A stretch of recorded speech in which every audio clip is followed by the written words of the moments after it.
Let's call the order of the Plan Commission for November 20th, 2025. Call a roll, please. Mr. Cox? Here.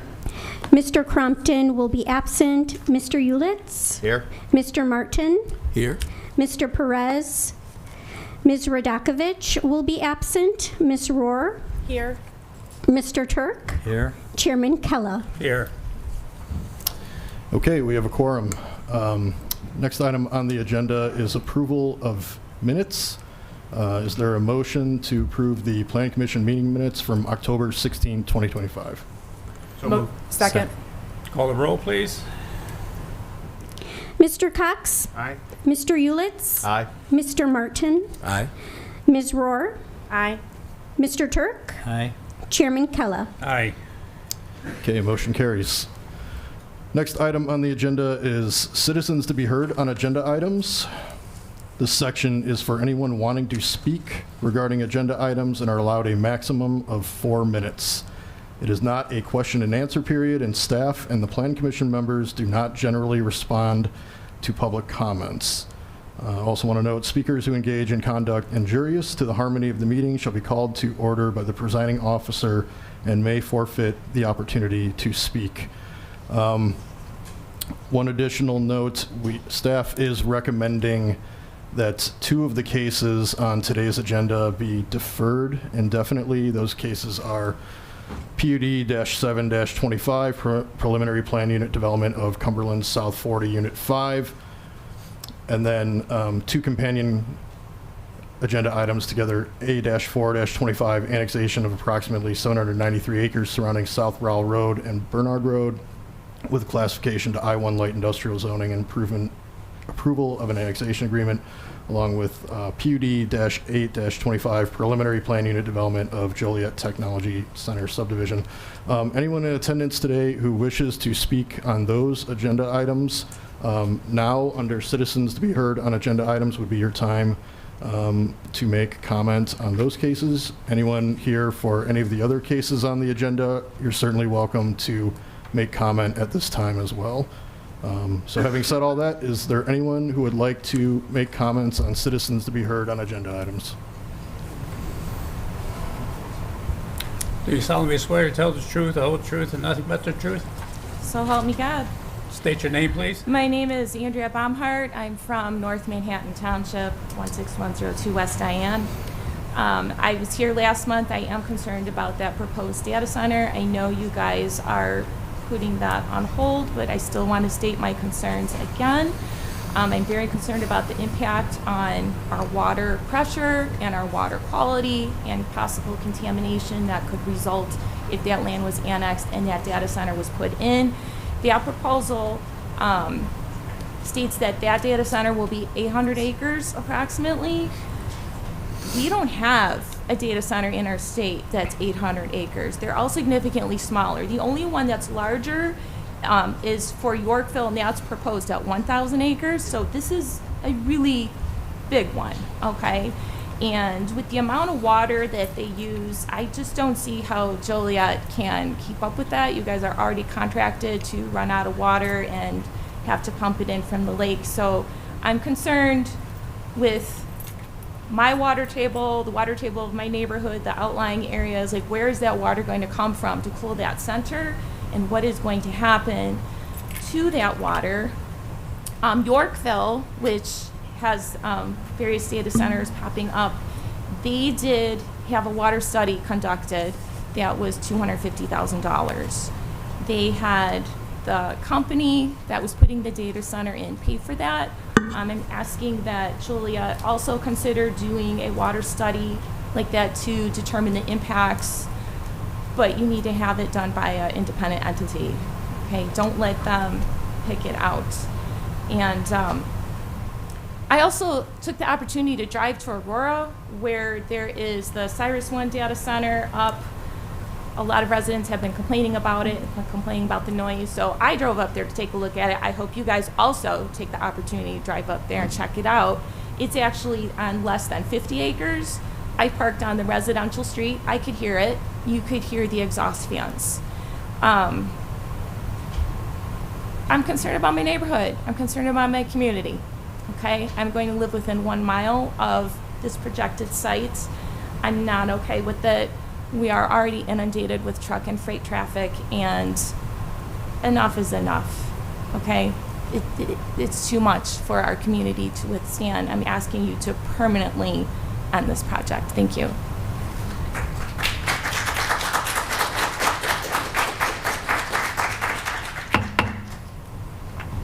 But, excuse me, this is a meeting, we won't have any more outbursts and clapping or saying anything, so if anybody needs to talk, you'll have your time, so please, have a little decorum, okay? Any other people want to talk? Come on up.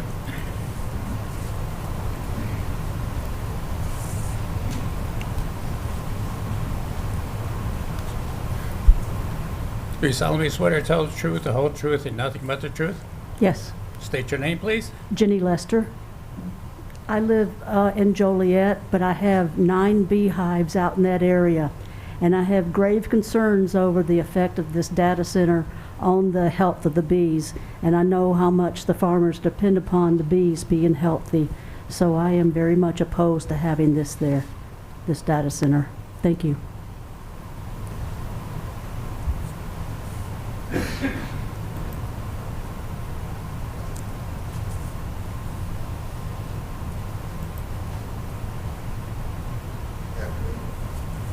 Do you solemnly swear to tell the truth, the whole truth, and nothing but the truth? I do. State your name, please. John Wizakowski, Cumberland South, 23 years now in Joliet.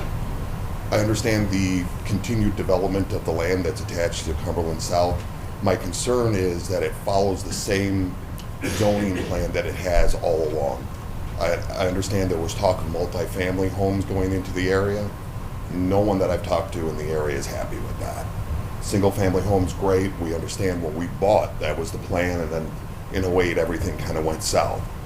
But we're not okay with multifamily homes going into that area. Second, on the other topic is the data center goes. Yeah, there's jobs involved and there's some money involved when we put it up. Long time, what's our benefit of that? There's not a lot of employees, security guards and a few things. So we're not going to gain employment. We're not going to have people visiting local stores and restaurants. They are going to tax our water supply and our electrical supply. Is it really a benefit to the area and to the citizens of Joliet? Thank you.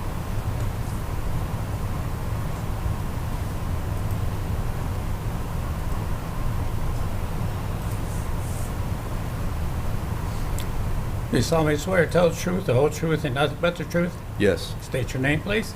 Noah Martinez. I'm here today to join the chorus of thousands of citizens across the country and dozens of Joliet residents concerned about data center development in their communities.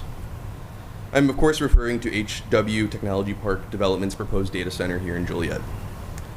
The reason I believe the commission has received as much pushback as it is because the data center fear cuts straight into the heart of many of the greatest challenges we face as a community. I'd like to highlight 3 of my concerns today: that of the impact on energy prices, the climate, and society resulting from uncontrolled artificial intelligence development. The most immediate concern is the pressure data centers threaten to place on energy prices.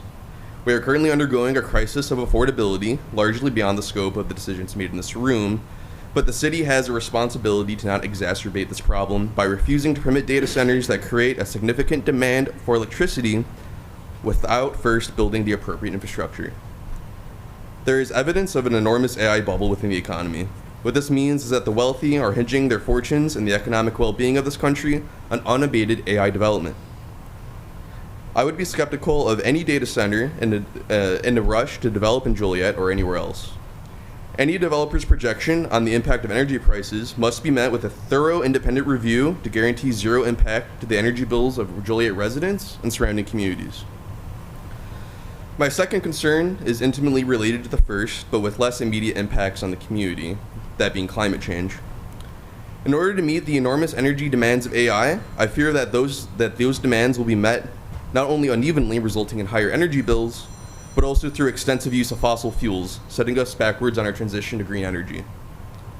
All new energy infrastructure must be entirely clean, including the energy infrastructure soon to be built for AI.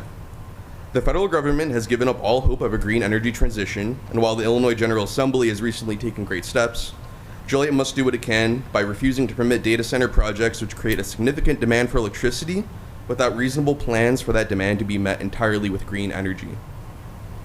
I'd like to finish with my most radical proposition by casting doubt on the desirability of AI data centers in the first place. It is clear that AI will displace far more jobs than is created by their data centers. AI at this stage is already damaging the cognitive abilities of its users, leading them into psychosis, propagandizing them, isolating them from friends and family, and replacing their labor. This vision of society that's coming into being has been decided for us by the ultra-wealthy, and it's a vision that I think we should buy time to question by considering halting the construction of data centers, especially if they're not fueled by abundant green energy. In considering any future data center development, I hope that the Commission will take into consideration the impact on green energy, the climate, and society. Thank you.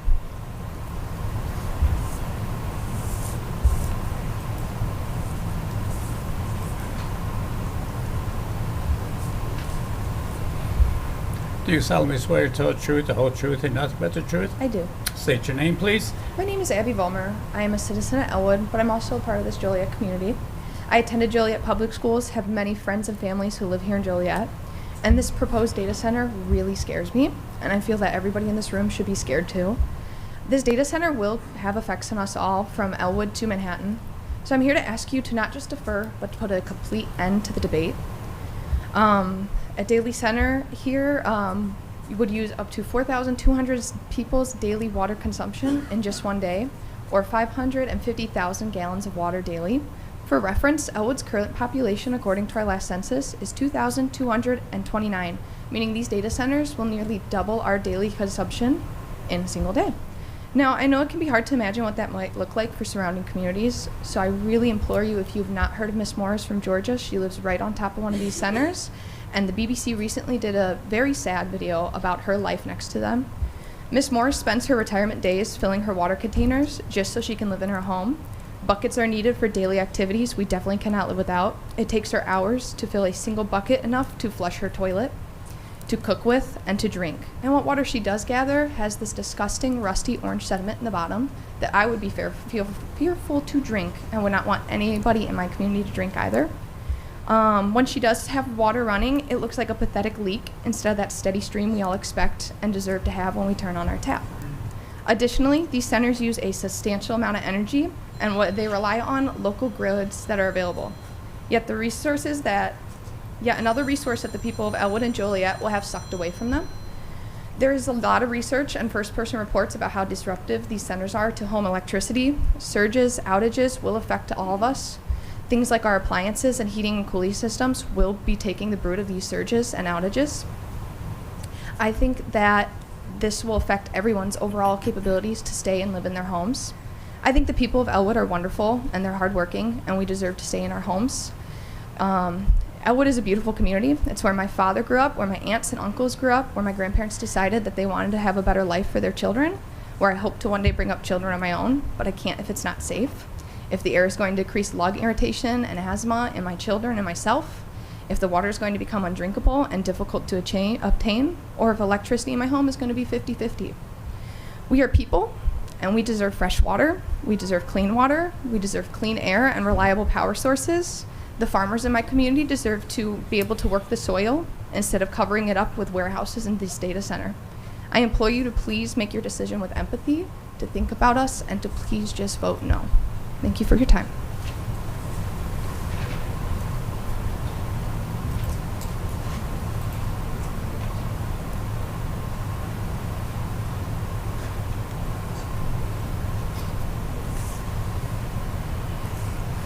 Do you solemnly swear to tell the truth, the whole truth, and nothing but the truth? I do. State your name, please. Jory Lynn Gura. I'm here to speak about the Joliet Catholic Sports Complex that they want to build. Just a few of the things that people are concerned about. It was stated that all rubble and debris had to be removed from the property and a proper survey and traffic study needed to be done. As of this morning, there is still rubble and debris there.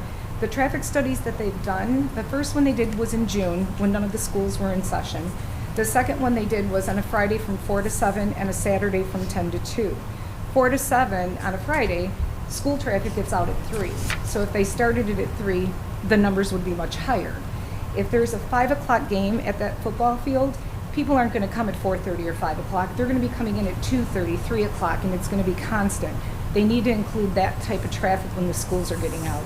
You have Taft, Hufford, and JCA getting out all at the same time. As of infrastructure of Ingalls and Wyoming roads, I don't know if it would hold the traffic like they speak.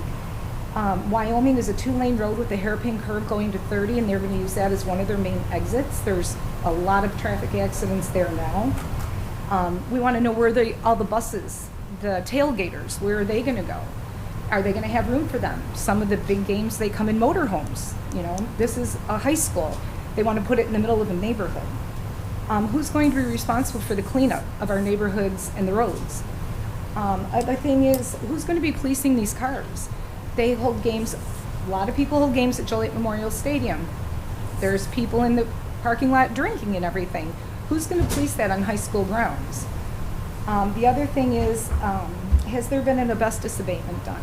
I'd like to know that, considering the year the building was built when it was Our Lady of Angels. Thank you.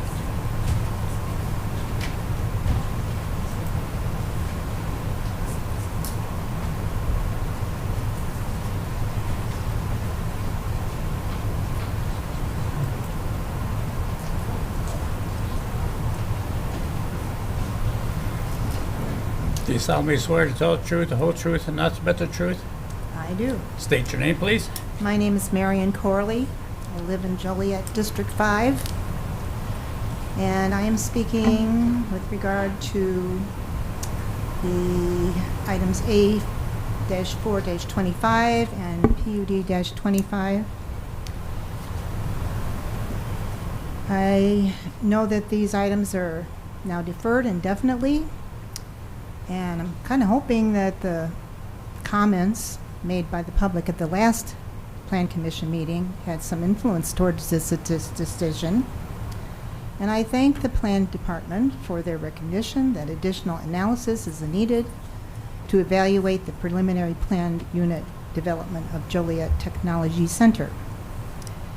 The size and complexity for an optimal annexation and development agreement were concerns given by the city staff to defer this proposed development indefinitely. So before this goes any farther, to accurately determine and address these concerns, which include legal, financial, and public welfare, City of Joliet must choose a reputable and unbiased company to be paid for by the developer to complete studies regarding water source and usage, power source and usage, and negative effects on the environment and public health. Results of these studies must guide the city in their agreement deliberations with the developer to be very careful to protect the City of Joliet and surrounding communities. Thank you.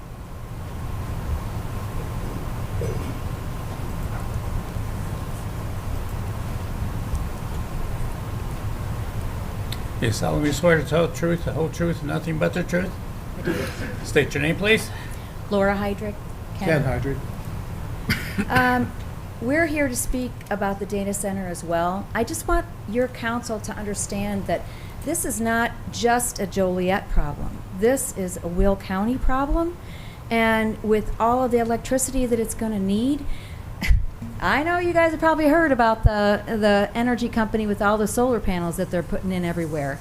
And all these blue dots on this paper are all farmland that they're going to be putting solar panels on to feed this data center, all right? And all of us that live out there are going to be surrounded by all of this in order to feed this data center. This is our home circled, and all around it will be solar panels everywhere that touches our property. So we moved out there to be out in the country. We didn't move out there to be in the middle of solar panels and have that disrupt our lives. So I just want you to know that this is not just a problem for that area, it's a problem for everybody. So please take that into consideration when you make your decisions. Thank you.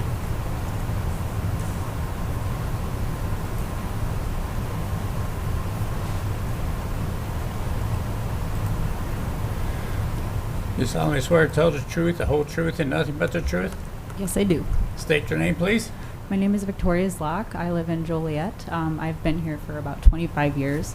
I am also here to talk about the data center, and especially on the point that the couple before me had talked about, that it is not just a Joliet problem. And a lot of the research I've seen, what worries me is that it seems like a lot of these data centers are popping up just left and right. And some of the studies I was looking at, like the Business Insider, some of the surrounding states have like 2 a week pop up, I believe. And they're not the small ones, they're the big hyperscale data centers. So that worries me because it seems like a lot of these big tech companies are searching for large tracts of land, as she said, large volumes of water and electricity. And it seems like they're also getting tax breaks and incentives to build here, almost like local government is rolling out the red carpet for these big tech giants and developers. And obviously everyone else has spoken on the negatives for the environment, also for health. The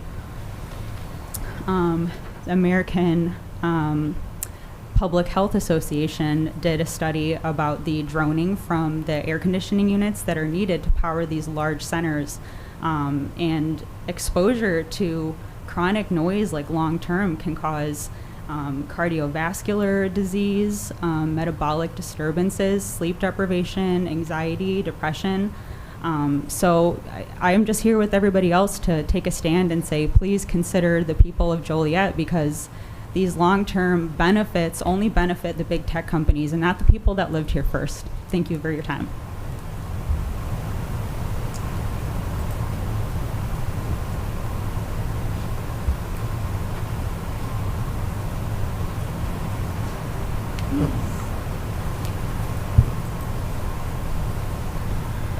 You solemnly swear to tell the truth, the whole truth, and nothing but the truth? Yes. State your name, please. Julio Villegas. Yeah, I'm also here in Joliet. I just wanted to talk about the data centers as well, and I want to say that I'm strongly opposed to that because there's many issues that are brought up, like electric prices going up. I mean, across the country we have prices going up, that we are subsidizing all these large use of energy for these data centers that aren't actually giving jobs to many people. If it's AI, we're giving jobs basically to AI. We're taking people's jobs away. I would ask what kind of chemicals are going to be used to cool down these data centers, and how much, and can we guarantee the electrical prices aren't going to be going up? And the noise pollution, there's many issues with data centers, and can we get any of this stuff basically in writing and contract? And I kind of want to know who is ultimately benefiting from these data centers. I don't think it's the people of Joliet that will be benefiting from these data centers. It's subsidies and giving to the high-tech industry.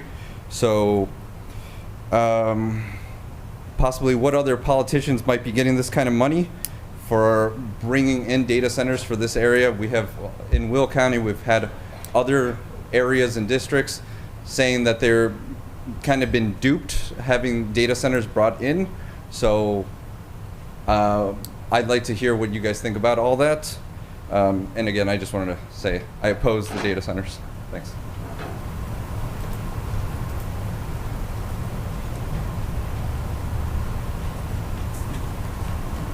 You solemnly swear to tell the truth, the whole truth, and nothing but the truth? I do. State your name, please.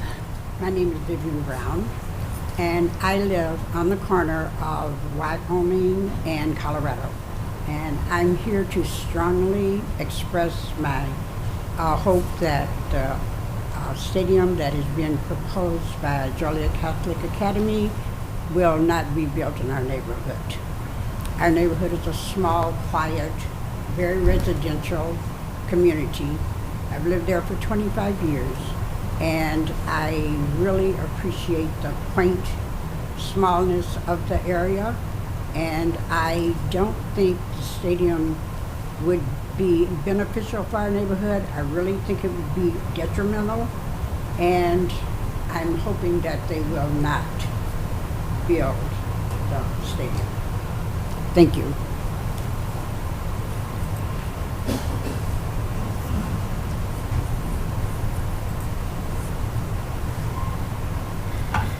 Do you solemnly swear to tell the truth, the whole truth, and nothing but the truth? I do. State your name, please. My name is Catherine Zlock. I live in Lockport, but I do have family in Joliet.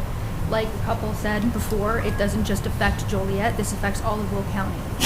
I know in this turbulent economy, a lot of people are one paycheck away from losing their house, or their job security is not there. With AI, with these data centers, their electricity bill is going to go up, and it's going to be even harder for them to pay in this already expensive economy. And they may lose their job to AI. So again, security is just gone. I ask you guys to keep your constituents in mind and to keep the fellow members of your community in mind when you talk about this, and I hope you are also against this as well.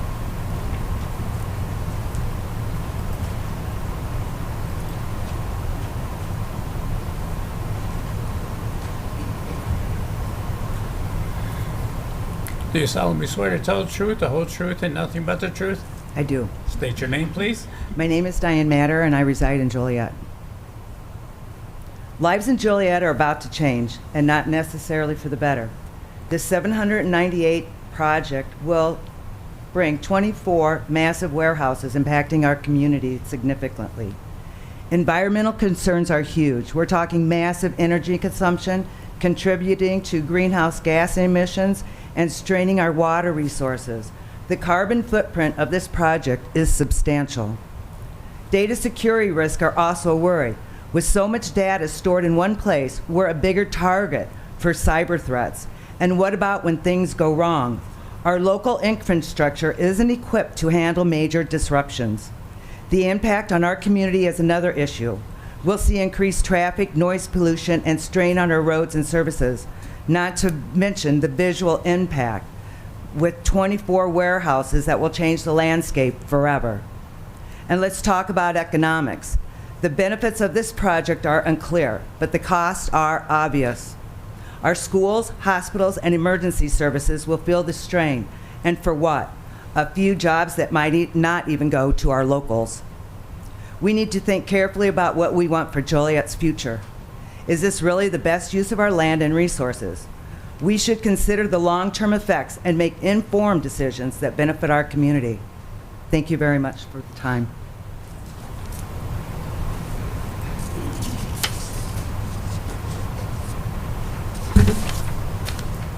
You solemnly swear to tell the truth, the whole truth, and nothing but the truth? I do. State your name, please. I'm Portia Gallegos, and I'm a Joliet resident, taxpayer, and registered voter.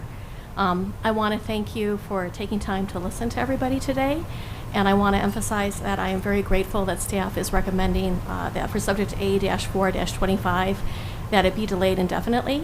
Data centers can be designed in many different ways. Some data centers are very high efficiency, some data centers are waterless, like the one in Aurora, so they don't use water and you don't have those concerns, but they use a tremendous amount of energy. And we've gotten a very vague schematic from the developer, which is why I'm really hoping that you will defer this and then ask for a lot more information from them, because a lot of the impacts of this data center depend on how it's designed. Electricity is going to be a huge impact no matter what, and I believe that we should demand that the developer bring their own clean energy if they are going to be approved this data center. Water use is a huge issue, and water use, if it is a data center that uses water,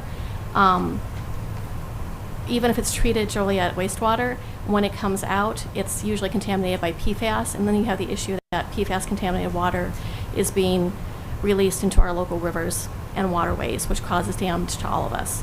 I'm also concerned about the noise pollution in this and the air pollution, since the backup diesel generators have to be tested on a regular basis. So you have constant noise pollution and air pollution for the people who live around that area. And in addition to that, I feel like any kind of annexation agreement should be transparent and should include public participation and comment, so we have a better idea about what is going on here. Finally, the developer of this is a Texas-based corporation, so just to comment that most of the profits from this will be going to Texas, not to Illinois, and that concerns me as a Joliet resident and taxpayer. Thank you very much for your time, and I hope that this is deferred for a very, very, very long time.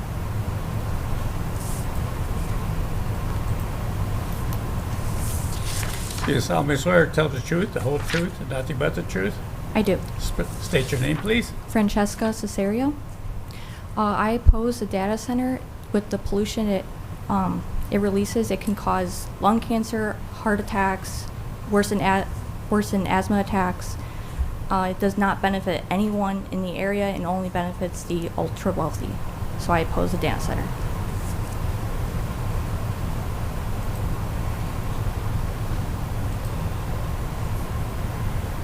Do you solemnly swear to tell the truth, the whole truth, and nothing but the truth? I do. State your name, please. Hi, my name is Amy Vollmer. I'm a resident of Elwood, Illinois, and I currently teach at Joliet Central High School here in Joliet, Illinois. I'm coming to speak on the issue of the data center that is proposed in the land between Joliet and Elwood, Manhattan areas. The water taken from our systems runs through and cools the software, and then is returned in some way, shape, or form to our water systems in the water table. This water is chemically cooled, which will have a permanent effect on the area surrounding in terms of pollution. Nature is very resilient, but it also exists within a very fragile balance. The water returned, even more slightly raised in temperature or in the chemical concentration, may just be the first domino in a chain reaction that could permanently change the ecosystem and farming culture within our surrounding communities. Not even to mention the impact on communities and families in any other sense of the word. The electricity that would be needed to run this data center, the noise effects, the noise pollution that it would have, light pollution, or any other long-term impacts on health or infrastructure. Please think and make your decision with all of the best interests of our citizens involved. Please continue to keep our voices in mind and continue to vote no for the proposed data center. I oppose.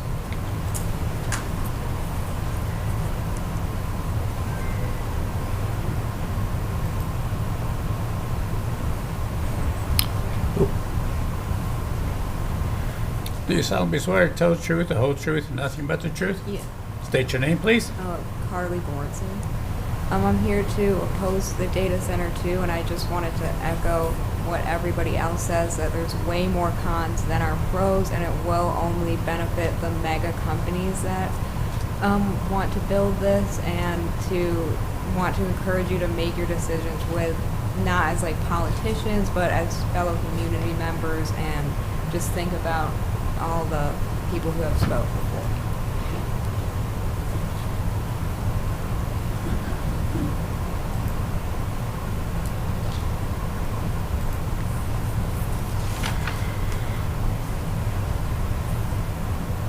Do you solemnly swear to tell the truth, the whole truth, and nothing but the truth? I do. State your name, please. Guillermo Rodriguez. Hi, thank you for the opportunity to speak to all of you. I'm here as a neighbor. I live in Aurora, and I have seen the impacts of what a data center can do to the people in my communities. One of those things happens to be noise pollution. So when we see what noise pollution can do to people, they talk about, you know, different levels of decibels that they quantify, which are high and low. And when we talk about low, those are things that you typically you can't hear like normally. So those things can still impact you, because those things are actually things that are used as weapons of wars in other countries. So how can we allow a data center that can bring those same things to the communities here? We should not allow something like that to be possible, because when we're talking about building infrastructure so we can make our communities better, we should be looking to build different kinds of infrastructure. I have been to the Naperville meetings as well, because they're looking to put their own data centers in Naperville, and they had a petitioner for their people talk about and comparing data infrastructure to water infrastructure, and they say that it is as important. But I and any normal sane person can agree that water infrastructure is immensely more important than data infrastructure, because water is something that is a human necessity for us to live. But data is not something that we need as a necessity to live.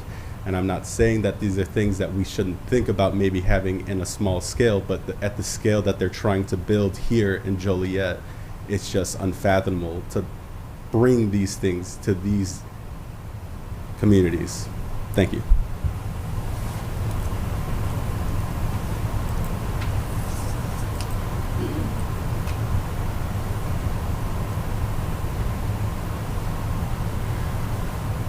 You You solemnly swear to tell the truth, the whole truth, and nothing but the truth? I do. State your name, please. My name is Griselda Chavez. I'm a Joliet resident. Good evening. This following message is regarding any current or future data center proposals in Joliet, including but not limited to preliminary plan unit development of Joliet Technology Center subdivision. How does a development project like a data center promote environmental justice? Environmental justice is the fair and equal treatment of all people regarding environmental policies and laws, ensuring everyone has access to a healthy environment and a meaningful role in decision-making. Which part of any potential data center development will address the disproportionate health impacts of air pollution on low-income communities of color who have experienced a lack of resources for measuring and addressing dangerous pollutants in their communities, like in Joliet? Mind you, the only EPA air monitor in Joliet is located in a neighborhood that does not accurately measure the exposure of Black and Latino residents or low-wage workers to harmful pollutants. Sensors from different companies gather data from many sensors across Chicago, but very few in Will County or Joliet. How will a data center address all of its impacts of air pollution on already impacted communities? How will a data center promote the meaningful involvement of low-wage Black and Latino community members who have historically been excluded from development and implementation of environmental laws and policies, including planning decisions and zoning decisions? In a community, air quality testing and engagement is important, and it ensures proper decision-making around future developments.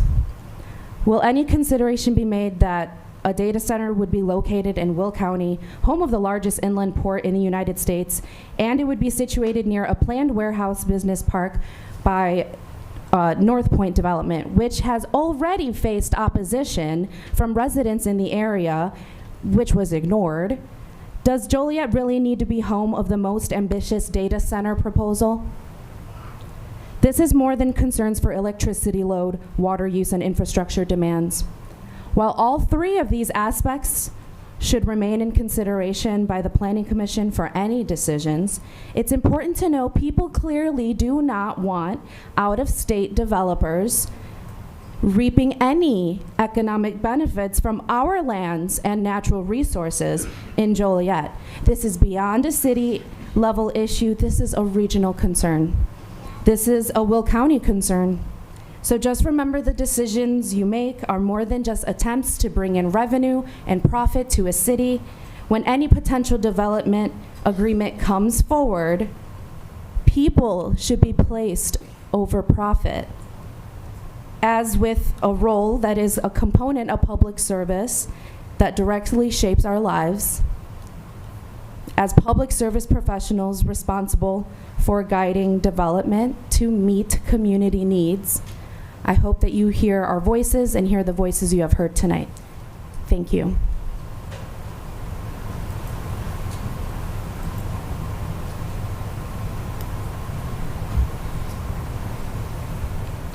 Is there anyone else who would like to make a comment under citizens to be heard on agenda items?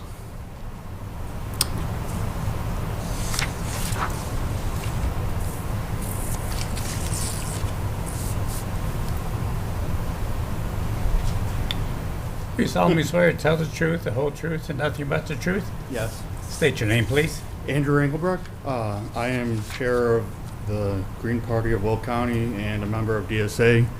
And I just wanted to stand in solidarity with all the community members here that are speaking against the data center. It's not good for the environment. It's not good for where we live. My little girl wants a future, and this is not a solution to it. So, thank you.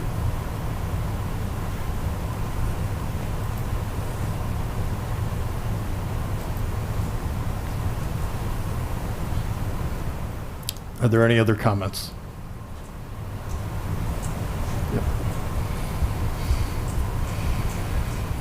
You solemnly swear to tell the truth, the whole truth, and nothing but the truth? I do. State your name, please. Renee Ranzone. I am a born and bred Jolietan. I've been here my whole life. The Lake Michigan Pipeline project is not supposed to be completed until 2030, but according to Hillwood's own documents, they want to open the first of these data centers by 2027. According to the Illinois State Water Survey, they identified that our groundwater supply will not meet maximum daily demand and will be unsustainable by 2030, assuming no change in demand. So that is a really huge concern for me and everybody here, if you haven't heard already. Also, as a born and raised Jolietan, I have been exposed to water conservation messaging my entire life. And, that's something I truly believe in. And it is, I'm not saying like you are personally insulting me, but it is just really disappointing that we would then invite the thirstiest industry known to the planet. We are already facing water rate increases when we switch over to Lake Michigan water in 2030, assuming that project goes, to plan. And with the increased demand of the data center, that's going to add even more to what we'll be paying. Never mind the electricity costs. I looked into some of the documents from Hillwood, and I saw that they will be financing the construction of the substations, but after that, the wording was construction of the substations, not the maintenance. So that's something else that's going to fall on ratepayers. The jobs that this project proposes, a lot of them can be fulfilled by local labor. I have faith that they would do a fine job, but many more of these jobs will have to be contracted from out of state. That is just the industry standard with data center construction, that there's these specialized systems. Nobody local is trained to hook these things up. In addition, the permanent jobs after the fact, a lot of these positions will be contractual labor, not a full-time position with long-term benefits. If they don't like them, they're just going to kick them out, right? I feel like it's also prudent to mention that the largest driver in these data center construction boom that we're seeing is AI. And if you've been paying attention to the news, which I'm sure you have, you've been seeing a lot of speculation about AI being a bubble.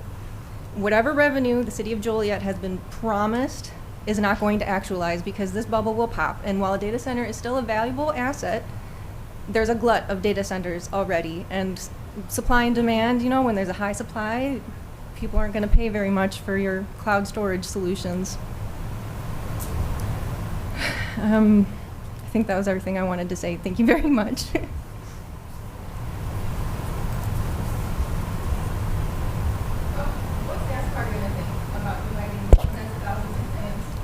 Yeah, come out where we can hear you.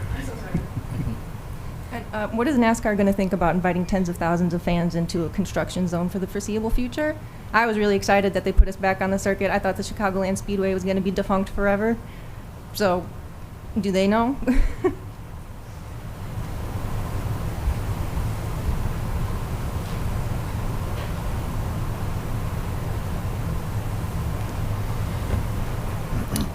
Is there anyone else who would like to speak on citizens to be heard on agenda items?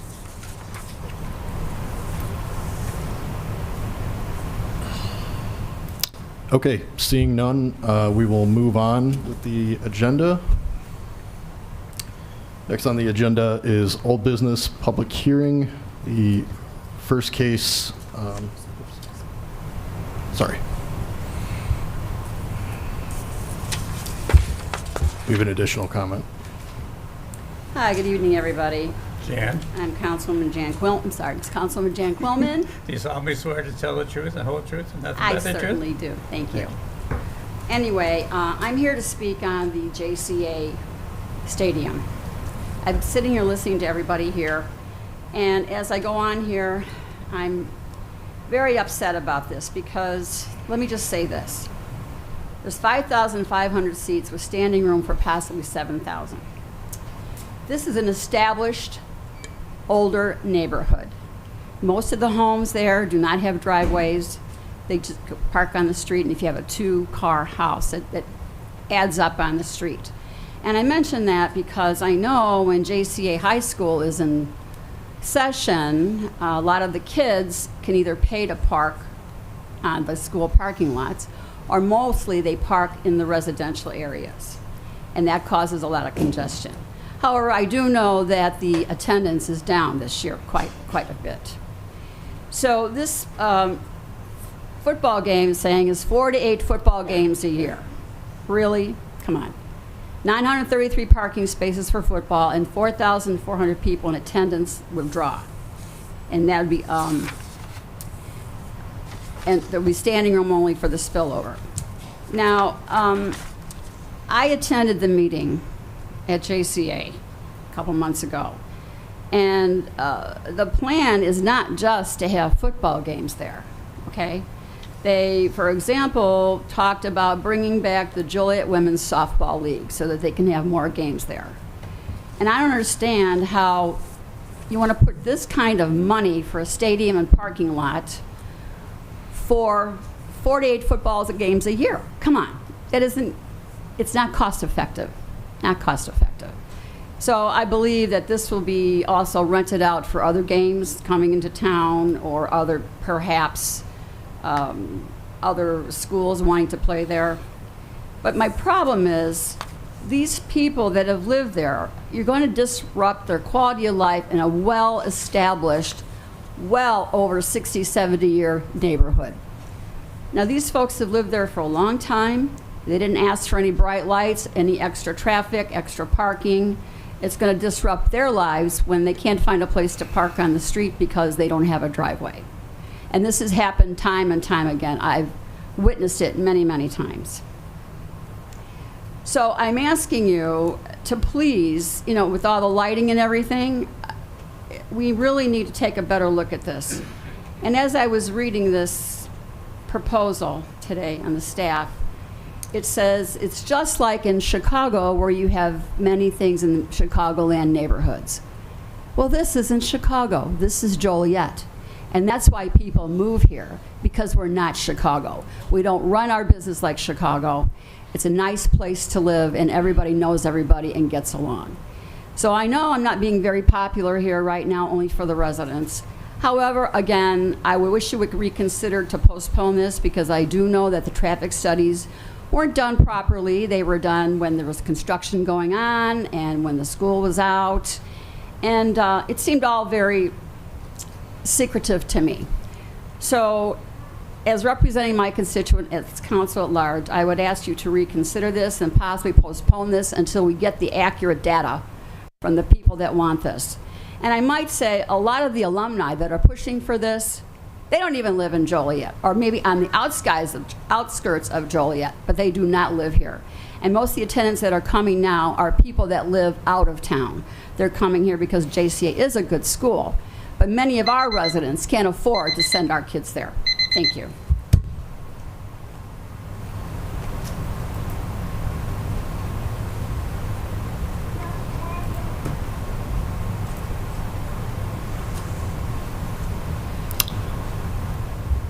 Is there anyone else who would like to speak?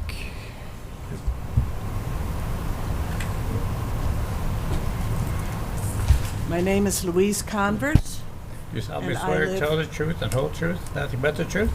I do. My name is Louise Converse. I live on Oregon Avenue, which is about 3 blocks from JCA. Councilman Quillman was right that their plan for 4 to 8 games, was it, or 4 to 6 games a year seems a little strange for the size of the complex. Mr. Quigley from JCA's planning staff and the principal of JCA both said at the meeting at JCA that they're hoping to get the regional and state playoffs brought here. Can you imagine what that's going to do to the neighborhood? The regular football games are bad enough. The baseball games already drive us crazy. But to bring in regional playoffs, let alone state playoffs, that's not going to work for us. I just want you to keep that in mind. This is not good for the neighborhood. And as she said, most of the people who are pushing this, including some of the gentlemen sitting right behind me, they don't live there. They don't even live in town, most of them. The one guy said, oh, I live in the neighborhood. He lives on Mason Avenue. That's like 2 miles away. So as I said, please keep in mind the people who already live there. It's not going to work for us.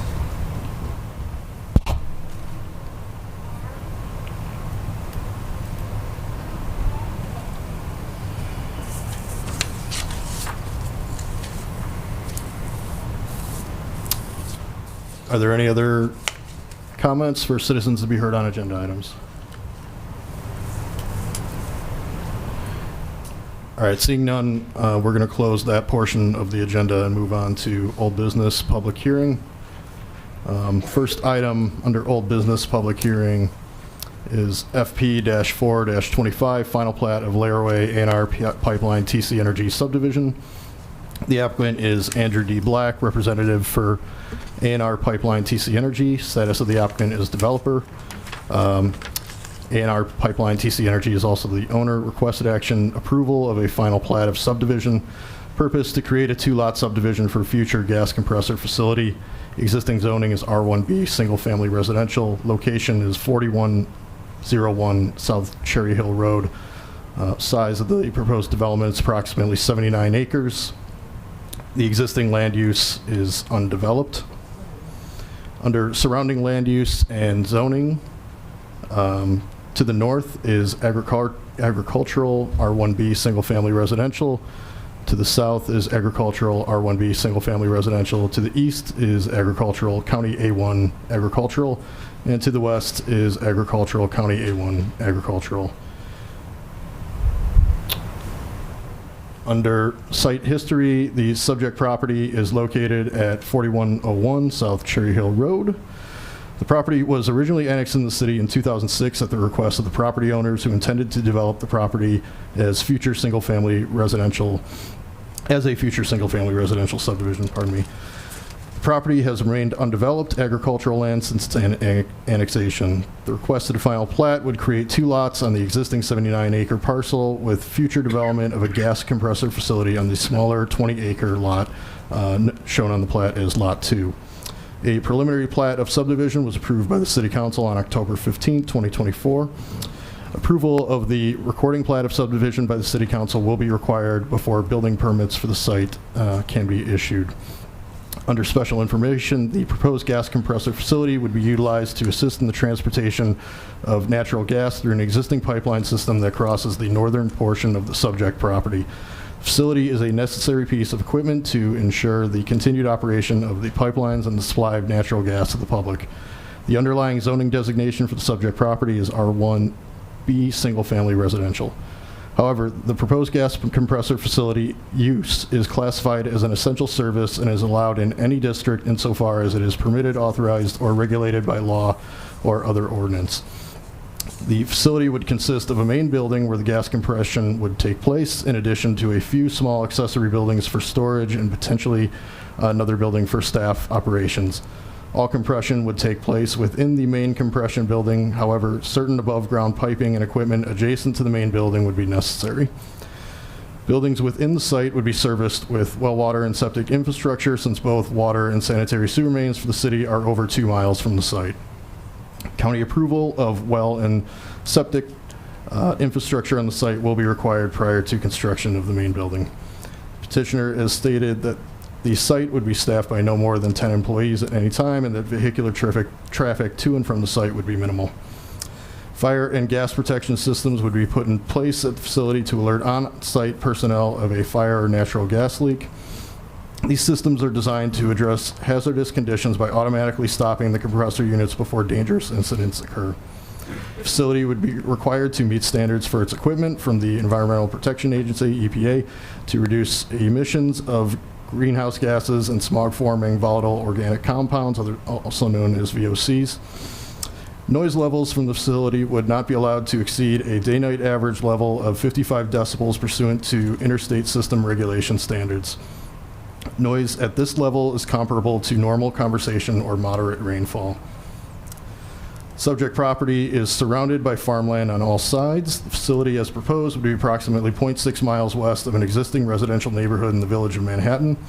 Another neighborhood in unincorporated Jackson Township is approximately 0.5 miles southwest of the proposed site. I-1 light industrial zoning districts can be found further north and to the southwest of the site. Closest residential subdivision within the city of Joliet is located over 2.5 miles to the west of the subject location. Lot 2 on the final plat that was submitted would host the proposed gas compressor facility. Lot 2 would be a 20-acre portion of the existing 79-acre parent parcel. The plat shows one point of access to and from Lot 2. City staff review of the overall site plan, landscaping plan, and building design will be required prior to issuance of building permits. The developer will be required to pay an escrow for half-road and public improvements to South Cherry Hill Road, located east of the site, and Breen Road, with a future extension which would be located south of the subject property. Water main extension costs with these half-road improvements would be included in the proposed escrow amounts. Under analysis, approval of the final plat of the Laraway A&R Pipeline TC Energy subdivision would allow the petitioner to proceed with preparation of the recording plat for City Council consideration. Upon approval of the final recording plats, the petitioner would be allowed to develop Lot 2 for future use of a gas compressor facility. The proposed use is listed as an essential service within the city's zoning ordinance. Federal limitations on emissions and noise level would be enforced to limit potential negative externalities. Site is currently over 0.5 miles away from the nearest residential area. Under recommended action, staff recommends the Plan Commission recommend approval of the Laraway A&R Pipeline TC Energy subdivision to the City Council, and that concludes staff's report. May we have the petitioner please step up?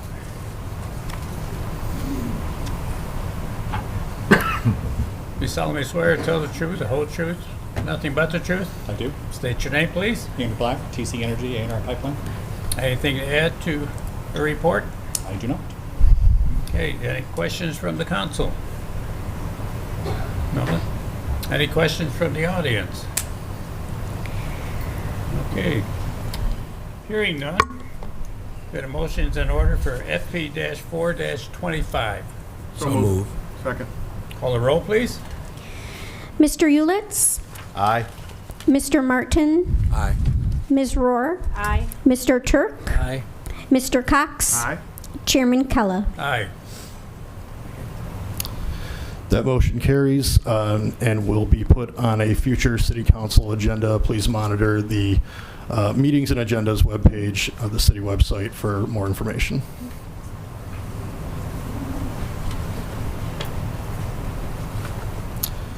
Next on the agenda is PUD-7-25, Preliminary Plan Unit Development of Cumberland South 40, Unit 5.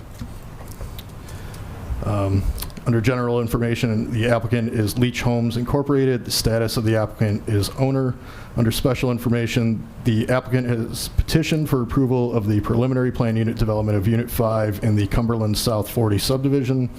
The property is zoned R1A single-family residential.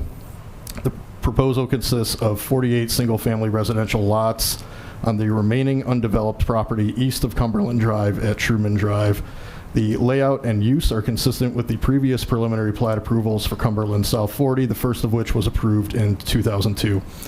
At their meeting on October 16, 2025, the Plan Commission voted to defer this petition to the November 20, 2025 meeting to provide more time for the petitioner to finalize details about maintenance and ownership of common areas, including the existing detention ponds.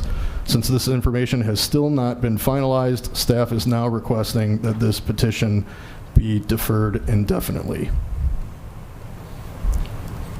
So with that, is there a motion for deferral of PUD-7-25? Motion to table. Second. Call the roll, please. Mr. Martin? Aye. Ms. Rohr? Aye. Mr. Turk? Aye. Mr. Cox? Aye. Mr. Ulitz? Aye. Chairman Kella? Aye. Motion carries. Next on the agenda is A-4-25, annexation of approximately 795 acres surrounding South Rowell Road and Bernard Road, classification to I-1 light industrial zoning, and approval of an annexation agreement, companion case of PUD-8-25, preliminary plan unit development of Joliet Technology Center subdivision.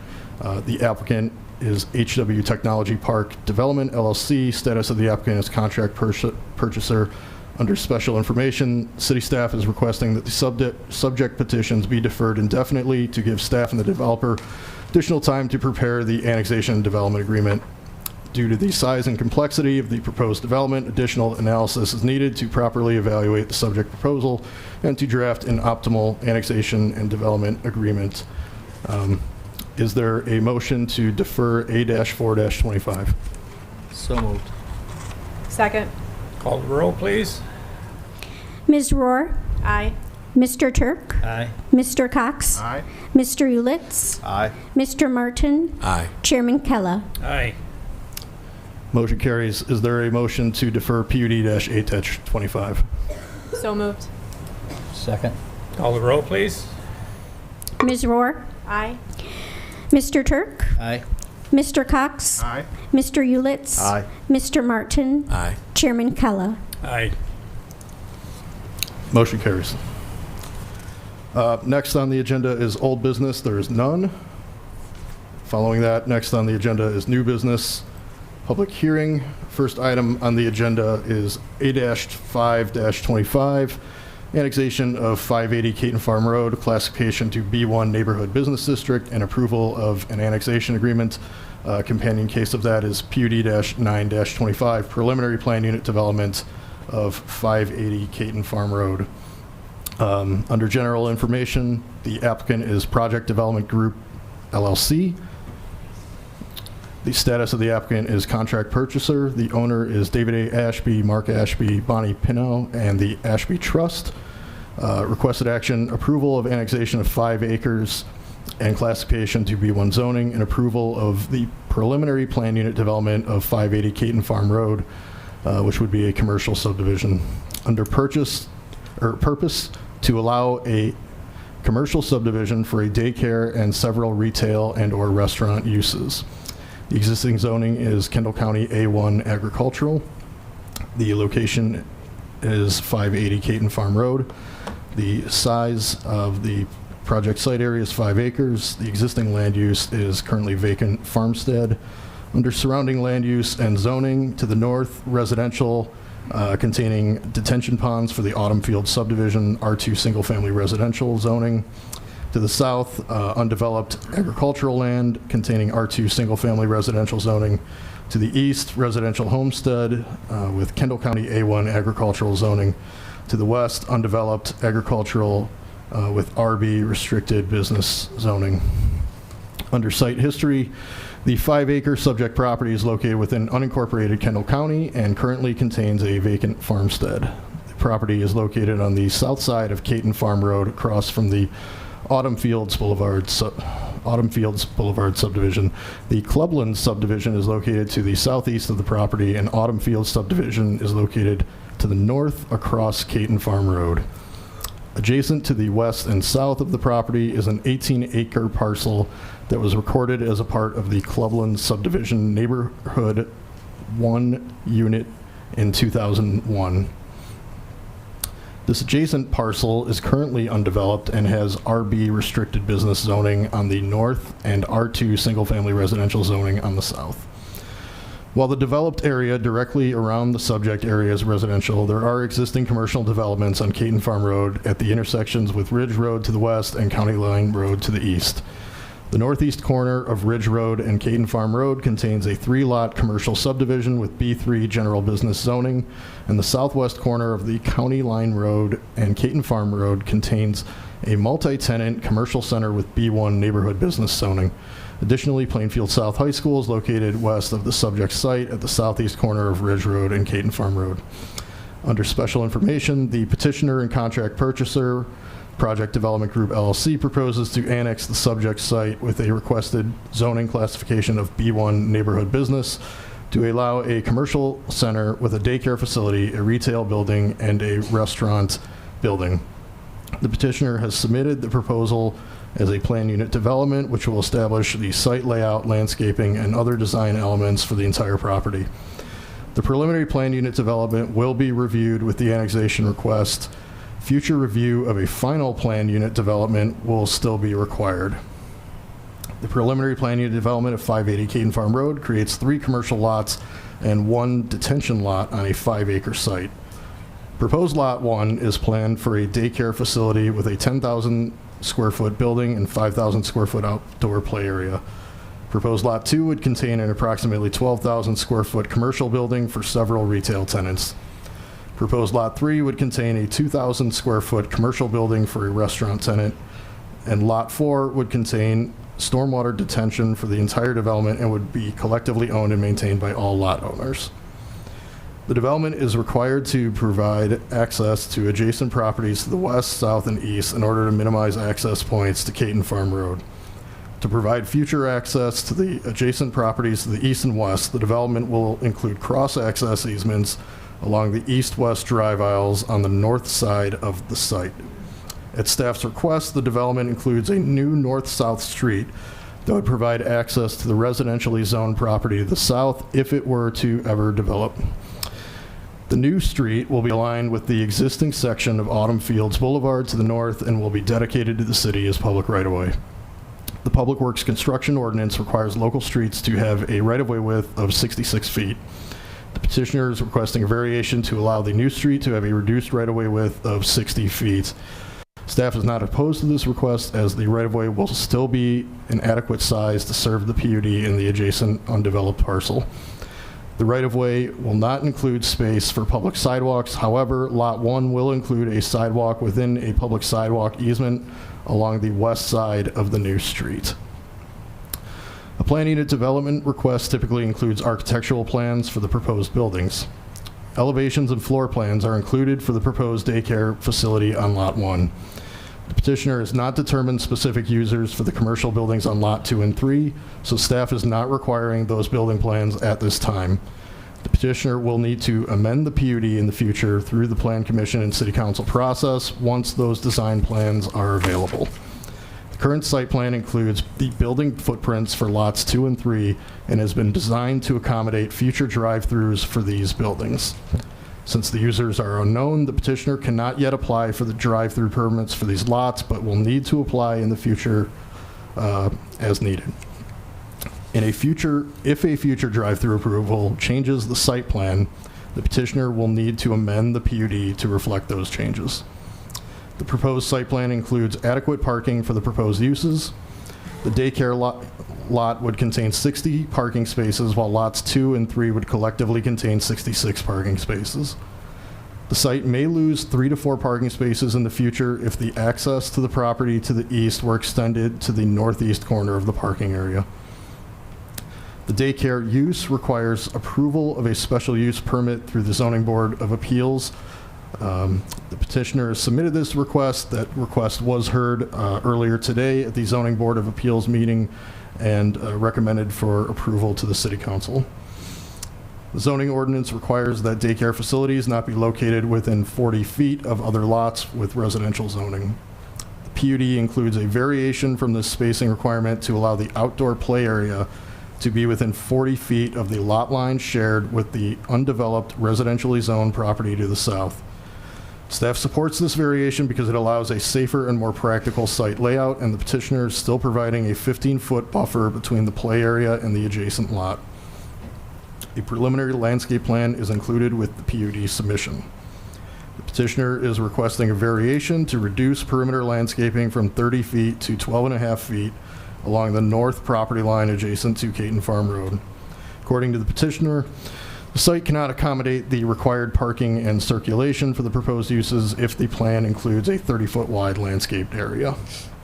The petitioner was required to include the new right-of-way between lots 1 and 2, which removed around 18,000 square feet of usable area from their site plan and also impacted the circulation requirements. The landscape plan includes the required 5-foot landscape areas along the west and east sides and the required 15-foot landscape area along the south side adjacent to residentially zoned property. There's also landscaping around the detention pond and on the parking islands as required. The city's landscaping regulations also require a 30-foot landscape area adjacent to the new public right-of-way. The petitioner requests a variation from this requirement to reduce the landscaping from 30 feet to 0 feet along the east side and from 30 feet to 4 feet along the west side. Staff supports these variations due to the site constraints created by the addition of the new public street, which at this point in time will only serve the 580 Caton Farm Road development. The proposed development will be required to connect to city water and sewer, which are available in the area. Public improvements will be required per the subdivision regulations and Public Works Department and will include a 10-foot bike path along Caton Farm Road, improvements to the south side of Caton Farm Road along property frontage, and dedication of the new public right-of-way Autumn Fields Boulevard. The final PUD and record plat will need to include a right-of-way dedication for a portion of Caton Farm Road. Final engineering details will be addressed as part of the final plan unit development. Under recommended action, approval of the annexation, classification to B1 neighborhood business zoning, and the preliminary plan unit development of 580 Caton Farm will allow the developer to proceed with finalizing plans to create a commercial subdivision with a daycare facility, retail uses, and restaurant uses. Staff supports the annexation request and finds that the B1 zoning is appropriate for this development, as the B1 district is intended to provide commercial uses that serve and are compatible with nearby residential development. Retail, service, and restaurant uses are permitted within the B1 district. The daycare facility requires approval of a special use permit, which the petitioner has submitted for review. The annexation will include an annexation agreement that addresses public improvement requirements and timelines, as well as a potential recapture for extension of the sanitary sewer along Caton Farm Road. Staff also supports the preliminary plans for the plan unit development. The PUD includes several variations that are needed to accommodate adequate parking and circulation for the site's proposed uses. The site provides future access for adjacent uses as requested by staff. The petitioner has provided adequate landscape buffers along the west, south, and east perimeter. The proposed daycare elevations meet the city's non-residential design standards. PUD amendments will be needed in the future to include elevations and floor plans for the two commercial buildings on lots 2 and 3. Final approval of the, or future approval of the final plan unit development is still required, and that concludes staff's report. Maybe we have the petitioner on this step up. Just a quick note, the special use permit was final at zoning board and does not need council approval for the daycare. They solemnly swear to tell the truth, the whole truth, and nothing but the truth? I do. State your name, please. Nathaniel Washburn, KGG LLC, 111 North Ottawa Street here in Joliet. I'm the representative and attorney for the applicant. Also with me, in case any of them need to come up, they will certainly get sworn in. I have with me Bill Caton and Tom Libo with the brokerage and development team, Cole Helfrich, who is with our engineering team, and a representative, Russ Fratto, with Project Development Group LLC. So appreciate your time this evening. Certainly it's been a minute to get here. We certainly stand behind staff's report, and I do just want to cover a few quick things in addition to staff's report, which we do agree with and stand behind, that came up at the earlier zoning board meeting over the daycare approval, but I figure it's good to just kind of dial in on these now in case they come up again. There were some concerns by some residents regarding just general traffic in the area, and as staff mentioned, we took great pains and great concerns from both staff's comments and just general site circulation by building and approving this boulevard, as well as there will be some additional road dedications on Caton Farm Road, and we are also providing internal access, currently a stub road going west and a potential for a stub road going east, again to alleviate any concerns there might be of too many access points to Caton Farm Road, and to allow both the residential and potential future commercial developments on the surrounding properties to develop. Beyond that, there were some current concerns raised about pedestrian traffic and foot traffic. As you can see from our site plans, we're providing a full sidewalk across the frontage on Caton Farm Road. We are also doing our best to accommodate sidewalks throughout the project to the extent applicable to allow future residential to come through. There was a concern raised about the apparent small size of the restaurant, proposed restaurant on Lot 3. It is intentionally sized that way because it is not intended to be a McDonald's or a Burger King or a large sit-down restaurant. It is very much intended to be a QSR of some form, coffee shop, ice cream shop, something small, something quick, something that will accommodate and work well with the daycare use and the potential strip center. There was a concern about question raised from the residents nearby about stormwater management. We do have a detention basin. It is, if there's specific questions about that, I can have the engineer speak to it, but suffice it to say it is compliant with all applicable water regulations, and we will not be releasing any additional waters beyond what we are legally allowed to do, which is either going to keep the status quo or potentially improve any issues they may be perceiving over there. Beyond that, we are certainly here to answer any questions that any of you might have, but we believe staff's report was very thorough, and we would seek a vote of approval and your support on this unless you have any questions. Was there any questions from the commission? I do. Mr. Washburn? Oh, boy. I understand you're going to develop Lot 1 first? Yes. And pretty much only that right now? So currently, Lot 1 is, we have I believe it might be, as far as contract, we certainly have an LOI. So if this were to be approved, Children of America would be purchasing Lot 1, developing Lot 1. If this goes through, we expect that by this time next year, that facility will be built and online. We did at one point have an LOI for Lot 3, but due to some project delays in getting us this far, as we worked through the engineering and lost a little bit of ground to some of the improvements that the city has requested, it just timed out. So we are still exploring options on both lots 2 and 3, but there aren't currently any plans to immediately develop those two beyond just necessary infrastructure. Okay, so like another question that I have is, I'm assuming they're gonna do all the utility development, all the dirt work, build the detention pond, and then I'm assuming from the boulevard east, that's just gonna be install the utilities, leave it, get it to subgrade. You're not going to be putting pavement or asphalt down on lots 2 and 3 yet? I don't believe so. I certainly can have our broker speak to that. I was just curious. But my understanding is we'll be putting in all essential infrastructure. So to your point, we'll be grading, we'll be doing mass earth, we'll be doing the detention, we'll be putting any undergrounds that need to be installed to service all of that. But as staff pointed out, with no approved building plans for either of those lots, and the fact that some of this could change slightly, we do know we have to come back and amend it, but I don't anticipate them. Again, we don't even have drive-through approvals. We would have to come back and seek that. So I do not anticipate doing, full paving, full parking lots, and just having sort of, a hole where a building could go at this time. No. Thank you. Any other questions from the commission? No? Any questions from the audience? Okay, hearing none, then the motion's in order for A-5-25 and PUD-9-25. I think we do have a comment from the audience. Oh, we do? Oh, sorry. Come on up.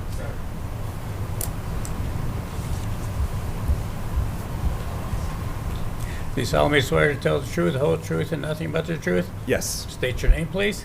My name is Eric Bernacki. I'm a vice chair of the Kendall County Regional Plan Commission, Naosay Township Supervisor, and on the Clublands of HOA board. Just for the record, I'm not speaking on behalf of any of the owners. We didn't take any official actions on any of those boards. I just kind of want to talk about just the general kind of area and kind of how we got here. This land was annexed in 1999 when Clublands was built. That Roosonellis property is R2 and the restricted business. When the annexation agreement went through, it was very specific on what they wanted to allow, and that was for a church complex with it was specified gymnasium facility, a banquet hall for their all-Greek church, and a few other things there. So I know it was brought up at the zoning board meeting that there might be agreements for the restricted business. I would almost kind of argue at this point almost be kind of like spot zoning in a way, because that annexation agreement was about 25 years ago with a 20-year duration. And so to me, that restricted business zoning really shouldn't really be considered, because whoever comes here is going to ask for a variance anyways based off the annexation agreement. The parcels obviously in question were never annexed in, which is kind of what's creating this really tough situation here. In 2004, the Kendall County sub-area comprehensive plan was passed by the city of Joliet. It had this area all as residential still, and it made notice that from Theodore up to Caton Farm was going to be the business corridor. Same thing with what the petitioner mentioned on those corners of Caton Farm and county line as well. Obviously, 25 years ago, with all the development in the area, things changed, and everyone kind of understands that. And this is probably one of the few places in Joliet where like a donut hole rule would really apply to get that right-of-way access, to get the nice bike paths and the right-of-way to widen the street, because the parcel actually owns the center line of Caton Farm Road there, which is really interesting, and that's why there hasn't been a safe passage to school for 20 years. So yes, would this site plan help it with the boulevard and everything like that? Sure. But the one thing I kind of want to consider about this part is, Kendall County and the city of Joliet are really still working on their comprehensive plan, and so technically, this would not fit what is going to be proposed on the comprehensive plan. The site specific on this one, obviously Caton Farm is a major road in this area. It's really great. Clublands Parkway is 3.5 miles from Route 59, and we can zoom down there really fast to get to shopping, which is great. Very limited street lights. Unfortunately, if that parcel to the northeast, that Schroeder farm there, if that ever gets annexed in, we definitely already need a light at Clublands Parkway already. But with this site plan as well, that would create more traffic, and you'd be looking at about 2 stoplights right next to each other. And in fact, from the school entrance to Clublands Parkway, that's 4 entrances in about 1,200 feet, which is a lot. Vista Ridge is underway west of Ridge Road. That's a couple hundred houses. Deer Crossing is also right on Ridge and Caton Farm. Just the other week, 80 acres on the southwest corner of Arbiter and Caton Farm Road went up. So we're looking at a lot more traffic, and there's kind of a lot of unknowns with what's going to happen in this area. And Ridge is slated to be 4 lanes from I-80 past 126 in the Plainfields. So there's plenty of land, kind of like what I mentioned before, where that is going to be a major corridor from Theodore to Caton Farm, where business makes sense. This nearby strip mall that we have also on Caton Farm and County Line, as of today, I think they've got 3 storefront vacancies, so they're struggling to fill retail. On the corner of Droughton and Caton Farm, they've never developed the rest of that CVS property with the Physicians Med over there, so retail is still not really taking off in this area.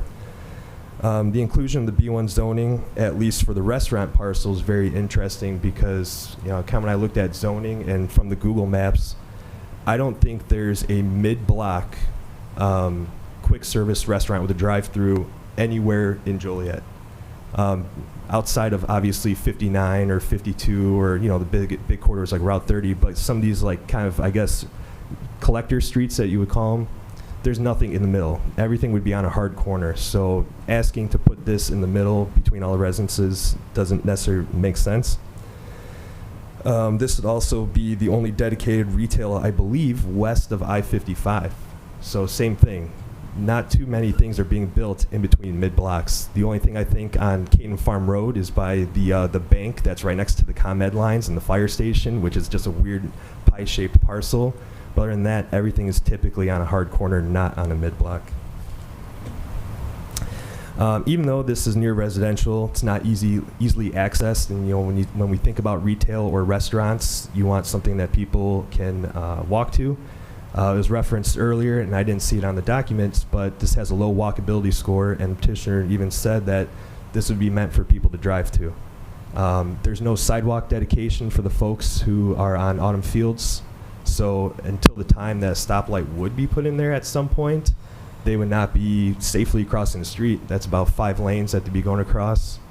And, I see it all the time where people are crossing the street on motorized scooters trying to get to the Gas and Wash or the Aldi property, and they're having to cross Caton Farm Road when it's 45 miles an hour. And that is just not very good.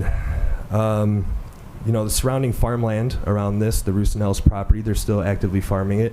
So that's kind of interesting a little bit with the daycare facility because obviously in the spring and fall you're going to see a lot of dust getting on these kids probably during their recess time. So that's going to be kind of interesting. And the other thing too, when this was, like I said, annexed in, the Ashby family to the east, who's still unincorporated, they were part of the ones who sold all the land for Clublands and all these surrounding properties. And that's kind of how Clublands was sold, with the R2 zoning. It could be obviously multifamily. And so that's what some of the residents we had a meeting last night kind of talked about was, what do you want to see there? I think everyone kind of knew that there would be some more single-family or multifamily at some point, which seems like a logical extension to the school. So that's kind of why, in terms of the business, people didn't really want to see that, because we have retail. We've got Westfield out there that is still kind of struggling for business. They mentioned earlier that it's coffee or ice cream shop. Westfield sells ice cream.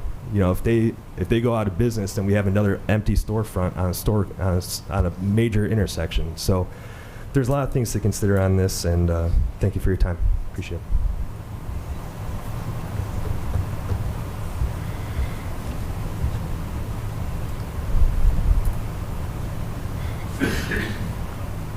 Thank you. I'll try to keep my comments very, very brief here. Certainly, we heard Mr. Bernanke's comments earlier this afternoon at Zoning Board. He's reiterated those here before you. Many of his comments, again, traffic, we're aware that there's, traffic there. It is more likely that this gets signalized and traffic gets improved if this boulevard goes in. We are dedicating right-of-way to the city for Caton Farm Road. We are trying to take the improvements. Yes, we did mention earlier today that it is likely, just given the nature of the current area, that this isn't something people would necessarily be walking across 4 lanes of traffic to get from the north side of Caton Farm to the south side of Caton Farm Road. To go walk here, it is more probable that they will drive. However, that's not to say as the surrounding residential zoned properties develop, there won't be more walkability to this as time goes on. Specifically with regard to the zoning, you have RB, restricted business zoning, immediately adjacent. It's not spot zoning because there is a trend for, gas and wash, which is business zoning, came in a few years ago. The trend for new developments over here has been more skewed towards residential. Certainly, the comp plan may be a little dated. They may be working on updating it, but a comp plan is a plan. It's a guidance tool. It is not the end-all, be-all, because if it were, you guys would be hemmed into whatever's in that plan to only approve that and nothing but. However, it's a guidance tool, but it can, again, with proper planning, with proper engineering, it is always your discretion to make a recommendation based on the project before you. We believe this is a good project. The Ashby family that sold the subdivision and built the subdivision, that's the family we're purchasing it from. We reached out to the Rusinellises to try to gain additional ground to make this project a little more comfortable. They weren't interested in selling. Not now, not now. We talked to the remaining property owner to the east, also a member of the Ashby family. We talked to her. She's an old lady. She's not interested in selling. Broker spoke with her daughters, kind of what's the future plan. She is in relatively good health, but just sort of seeing, is this something down the road? They said, as long as mom's alive, it's going to sit exactly how it is, and we're not going to do anything with it, and we're not going to ask her to do anything with it. So we can only work with what we have before us. This is the property we have available to us to develop at this time. Nothing else is, at least surrounding this, is for sale to allow us to do anything else. We took the best approach we could, put a lot of time, a lot of engineering, and gave a lot of concessions to the city in terms of increased right-of-ways that really today don't make sense. A 3-lane cross-section boulevard to separate a potential strip mall and a daycare center is grossly overbuilding by what one would typically do, but we're doing that to accommodate future development and to alleviate traffic concerns. We certainly believe we've tried to address everything that the residents are concerned about, and we do believe if this plan is approved, it will be a net benefit in the long run, not a net detriment. And we would ask for your support, and I'm certainly here to answer any additional questions you may have. Is there any additional comments from the commission? Any additional comments from the audience? Come on up.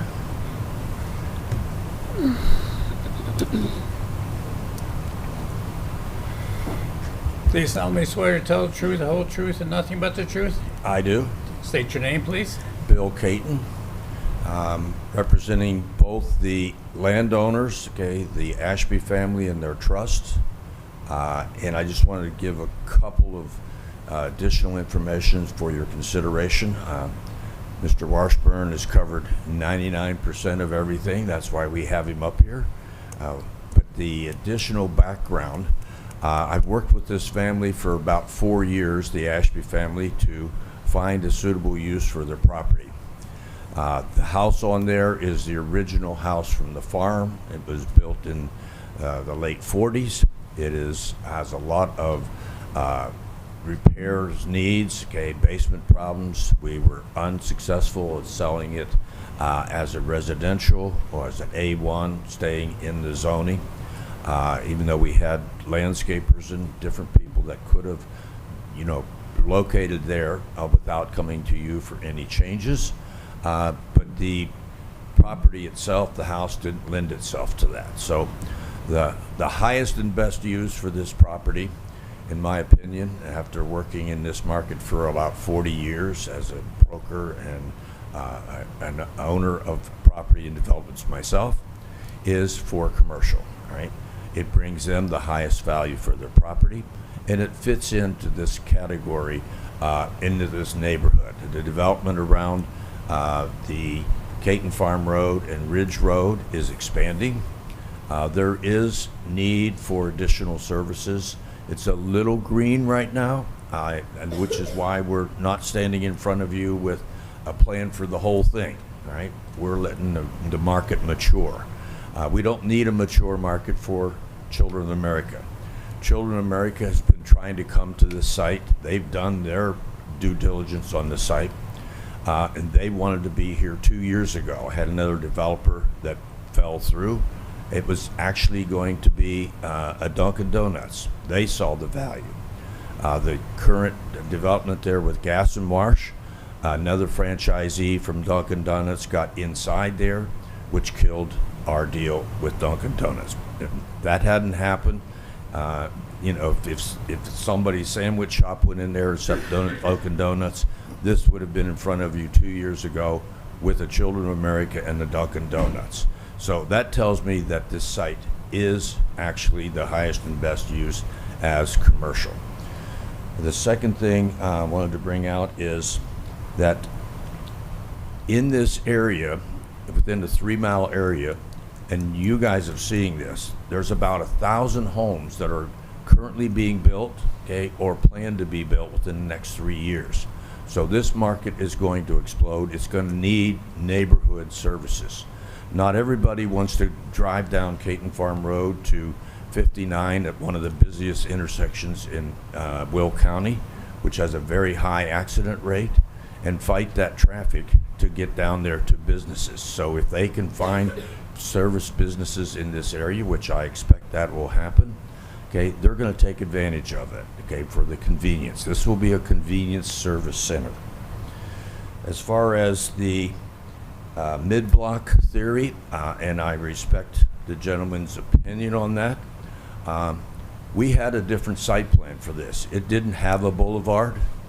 We were with planning and zoning, and they informed us that the comprehensive plan calls for a boulevard to connect. So we put that boulevard in there. This is the perfect place for a light, and it won't be mid-block very long. And I think with the proper marketing, that we can do, we can encourage people to come here to this site. So I'm not concerned about, the development on this site as far as the commercial retail. And we'll be back with you whenever we have the appropriate users, and we'll design the rest of the site to fit the appropriate users. So thank you for your time and your consideration.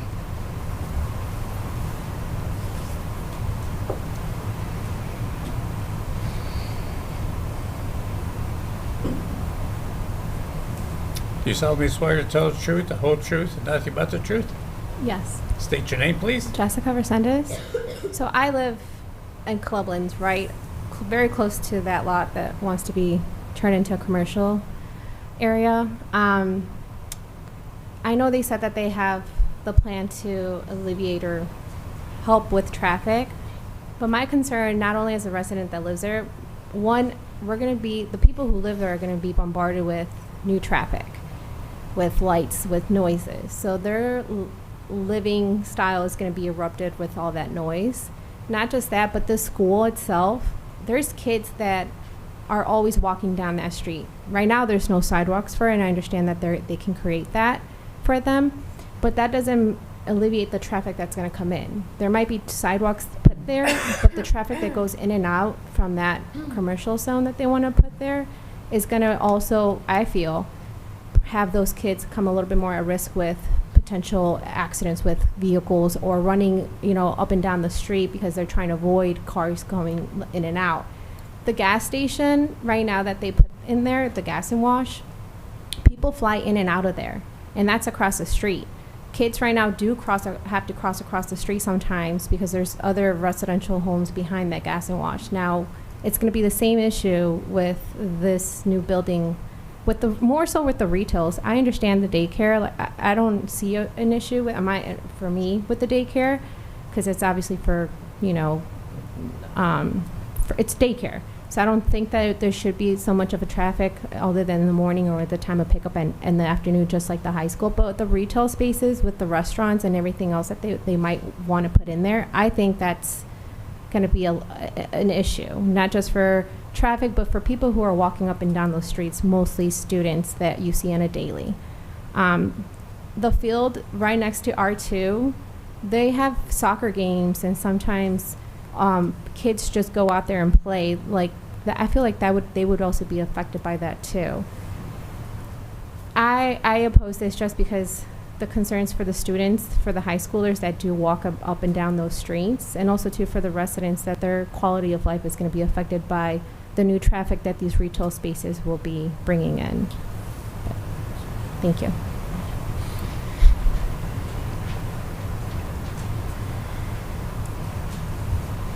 Any other comments from the audience? So I thought we were done with other commenters, so sorry for just being a bouncing ball tonight. I just want to reiterate, while we do understand the concerns about traffic, I think we've accommodated those, but I do just want to make one very quick final point about the traffic that they are concerned about. These retail spaces, Caton Farm Road is already a highly trafficked road, and it's only going to grow regardless of this, one development. It's already growing. It's already got a high volume of traffic. A gas and wash wouldn't have put itself where it did if they didn't think the traffic was there to generate the revenue. So there's a certain trend of traffic has been increasing perpetually. But one thing that's come up several times, both at zoning board now, is this shouldn't be commercial, it should be something else. And I was just looking, just doing the old eyeball test. If you just take that first curve of the Clubland subdivision, I counted roughly 100 homes. My vision's not as good as it used to be, so sitting back there trying to read yellow on yellow is kind of hard, but I counted about 100 homes.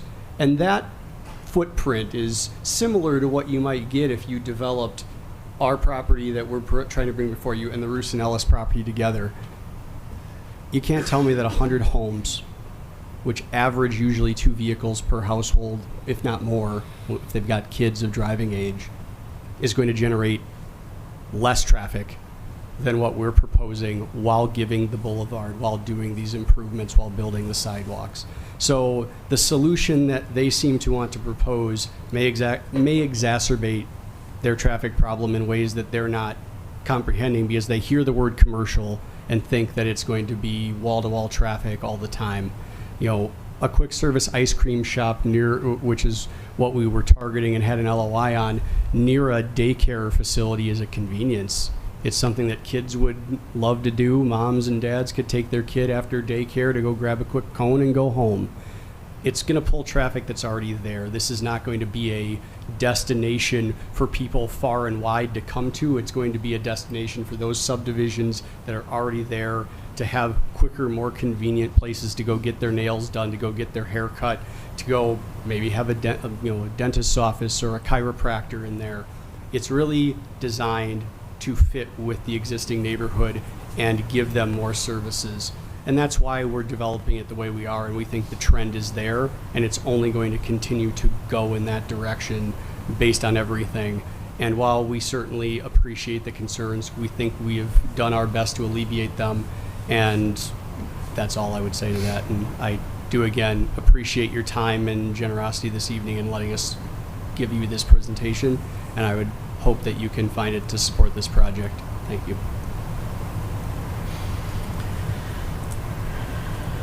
So any questions from the commission after all that? Nobody, no more from the audience? Okay, the motion's in order for A-5-25 and PUD-9-25. So moved. Second. Call the roll, please. Mr. Turk. Aye. Mr. Cox. Aye. Mr. Ulitz. Aye. Mr. Martin. Aye. Ms. Rohr. Aye. Chairman Kella. Aye. That motion carries. This item will be going to a future city council agenda with a recommendation for approval from the Plan Commission. Please check the City of Joliet website's meeting and agendas webpage for more information as to when that item will be in front of the city council. Next on the agenda is PUD-10-25, preliminary planned unit development of Joliet Catholic Academy subdivision. Under yes. Under general information, the applicant is Joliet Catholic Academy, Sisters of St. Mary of Francis, Sisters of St. Francis of Mary Immaculate. Pardon me. Status of the applicant is contract purchaser. Owner is Sisters of St. Francis of Mary Immaculate. Requested action is approval of a preliminary plan unit development under purpose to allow development of a future athletic facilities campus under existing zoning, R2 single family residential, RB restricted business, and R4 low density multifamily residential. Under location, it's 1201 Wyoming Avenue and 1200 North Larkin Avenue. Site size is approximately 48 acres. Existing land use is a high school campus and former retirement community. Under surrounding land use and zoning, to the north, B3 general business and R4 low density multifamily residential with uses of commercial and multifamily residential. To the south, R2 single-family residential with a single-family residential predominant land use. To the east, R2 single-family residential, predominantly single-family residential land use. And to the west, B1 neighborhood business with commercial activity. Under site history, the subject properties include the existing Joliet Catholic Academy at 1200 North Larkin Avenue campus and the former Our Lady of Angels retirement home at 1201 Wyoming Avenue that was recently demolished. Joliet Catholic Academy, also known as JCA, has been at this location since 1956. The Our Lady of Angels retirement home was active between 1960 and 2023. Under case history, the applicant originally applied for a special use permit to allow athletic fields that are incidental to a high school in February of 2025. The applicant withdrew this petition after staff further evaluated the proposal and determined that the city's planned unit development process was the more appropriate development and entitlement process for this project. By applying for a planned unit development, also known as PUD, the applicant is required to show the location, extent, and character of all proposed uses, in addition to the location of all off-street parking areas. The applicant is requesting a waiver from section 47-15A.53 of the zoning ordinance to allow the full extent of the PUD as proposed. Full project approval will require Plan Commission consideration and City Council approval of a preliminary PUD and final PUD. The applicant also hosted 3 separate neighborhood open houses to detail the proposed project build-out, the most recent of which took place on September 24th, 2025, with an attendance of 127 people. Under special information, the applicant is requesting approval of a preliminary planning and development PUD of the Joliet Catholic Academy subdivision. PUD details the proposed location of new or renovated athletic facilities on both the existing JCA campus and the lot to the east, which will be acquired by the applicant on contract upon approval of the PUD with the City of Joliet. The existing JCA athletic facilities include 2 baseball fields, 2 softball fields, a field for track and field, and 6 tennis courts. The petitioner intends to complete the athletic facilities expansion project in 3 separate phases. Phase 1 would include installation of a new multi-purpose athletic field and construction of 8 new tennis courts. Additionally, a parking lot west of the multipurpose athletic field and stormwater detention improvements would also be made during Phase 1. Phase 2 would include construction of the stadium stands and locker rooms for the new multipurpose athletic field, construction of the east parking lot at Wyoming Avenue and Ingalls Avenue, and resurfacing of the track and practice fields. Phase 3 would include renovations to the baseball field and softball field and construction of new pickleball and physical education courts. The most significant component of the PUD is the proposed multipurpose athletic field, which would serve as the home facility for the school's football games. The field would have 5,500 seats with a potential maximum standing room capacity of 7,000 people. The site would host between 4 and 8 varsity football games per year. The applicant has submitted a detailed traffic and parking management plan. The plan calls for the use of 933 on-campus parking spaces for football games. This would increase parking on campus from its existing total of 481 spaces by 94%. Section 47-17.17N21 of the city zoning ordinance requires 1 parking space for each 6 fixed seats in a senior high school's main auditorium plus 1 space for each employee, resulting in a required parking allotment of between 926 and 931 parking spaces. The traffic and parking management plan estimates that the proposed amount of parking can accommodate approximately 4,400 fans. The school has had discussions with nearby sites to provide overflow parking for home football games that are anticipated to draw attendance over 4,400 people. The school anticipates that this will occur 1 to 3 times a year, depending on the season's home game schedule. Additional lighting and sound engineering studies have been included in the applicant's submittal. The applicant's lighting engineer has confirmed that all lighting will be downcast onto the multi-purpose athletic field with minimal spillover to adjacent residences. The lighting study submitted generally shows a foot candle measurement of 0.5 to 1.3 foot candles along the south side of Ingalls Avenue. The sound study shows an estimated range of 86 to 98 decibels within the future stadium footprint. The PUD would involve a subdivision of the existing property at 1201 Wyoming Avenue to consolidate the proposed JCA athletic facility uses onto the southern third of the existing lot. There are currently no plans to develop the excess lot to the north. Stormwater detention for the PUD site would be incorporated north of the baseball field on the main campus lot. Final design of stormwater infrastructure and water and sewer connections will be required with the final PUD submittal. Under analysis, approval of the requested preliminary plan unit development would allow the applicant to prepare the final plan unit development and to finalize site engineering specifications. Subject property already hosts a range of complementary facilities and activities that are incidental to the primary high school use and is situated within a densely populated, primarily single-family residential neighborhood. There are negative externalities associated with the proposed PUD, specifically with the multi-purpose athletic field, that would cause some disruption to daily activities for nearby residents with respect to increased traffic and noise emanating from events taking place at the multi-purpose athletic field. However, the school would only host between 4 and 8 varsity football games per year. While it is not uncommon for new stadiums to experience temporary increases in attendance, figures from recent years suggest attendance for most home varsity football games will likely be below 3,100 fans per game. The applicant has put together a viable traffic and parking management plan to accommodate the anticipated increase in traffic to the surrounding area on football game days. It is anticipated that events outside of varsity football games will see far lower attendance. While it is rare in Will County, examples of high school football stadiums situated within denser urban settings do exist throughout the Chicagoland area. Staff will continue to work with the applicant to minimize traffic and noise impacts from events taking place at the multipurpose athletic field prior to completion of final engineering. Under recommended action, staff recommends the Planning Commission recommend approval of the preliminary plan unit development of the Joliet Catholic Academy subdivision to the City Council, and that concludes staff's report. May we have the petitioner step up, please? Do you solemnly swear to tell the truth, the whole truth, and nothing but the truth? I do. State your name, please. Jeff Buds.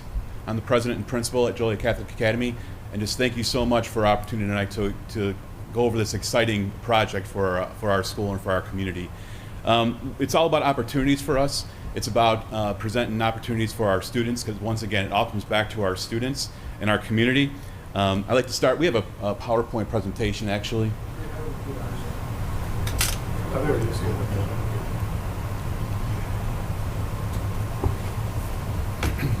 So this idea started actually 2 strategic plans ago.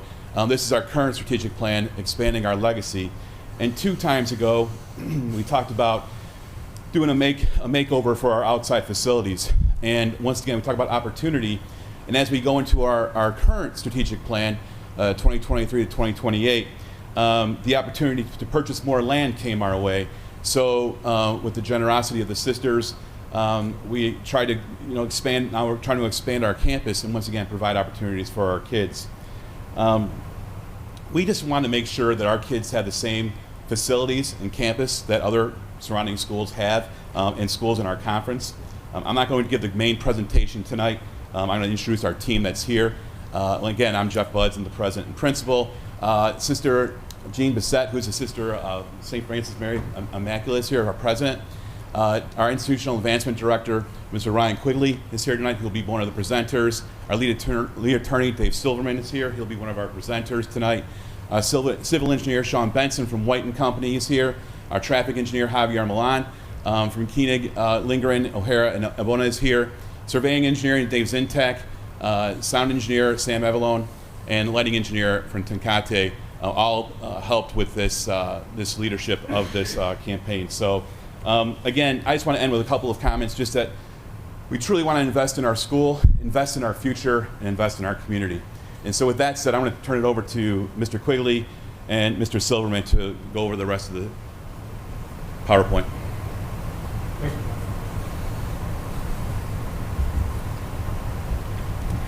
You solemnly swear to tell the truth, the whole truth, and nothing but the truth? I do. State your names, please. My name is David Silverman. I'm an attorney practicing with the law firm Mahoney, Silverman and Cross. Our office is at 822 109th Infantry Drive in Joliet. Ryan Quigley. I'm the Director of Institutional Advancement at Joliet Catholic Academy. Thank you. Chairman Keller, members of the commission, thank you for hearing us tonight. We are going to call several witnesses as we go through our slide presentation, because we think it's important for you to hear directly from some of the folks who were involved with putting this presentation together and doing this study. So, why are we here tonight, and why are we not at the Zoning Board of Appeals, which is where we originally started out? Originally, JCA had applied for a special use permit to allow these facilities.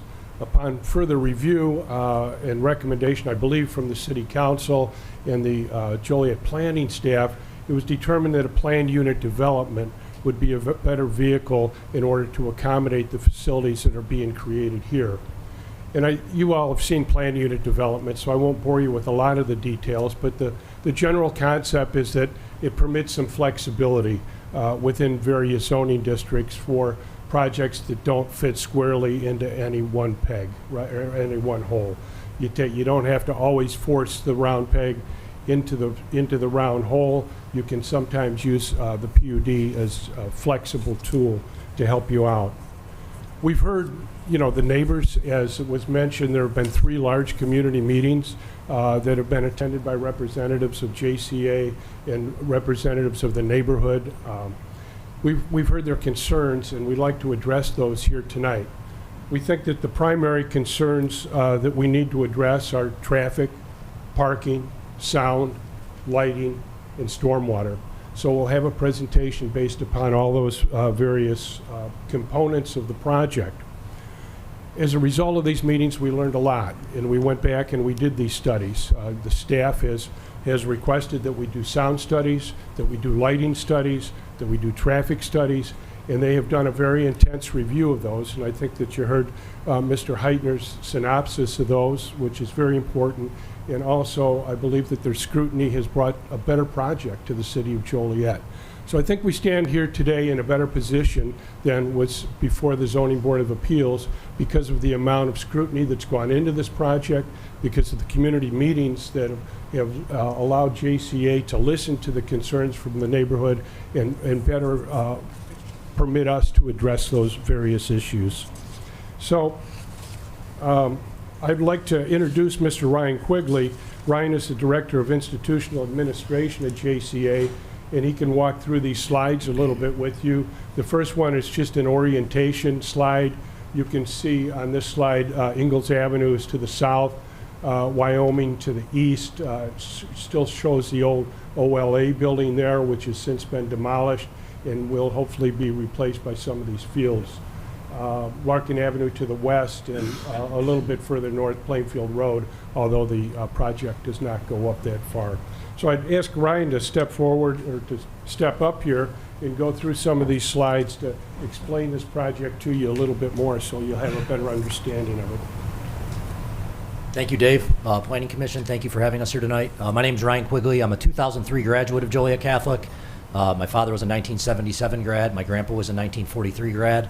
All my aunts and uncles as well attended either Joliet Catholic, St. Francis Academy, or on my mom's side, Joliet Central High School. So we've been in this Joliet community for a long time, and plan on being here another 152 years, just like the Franciscan Sisters and JCA as well. I'm going to go back one slide here because I want to talk about the 127 acres on this property.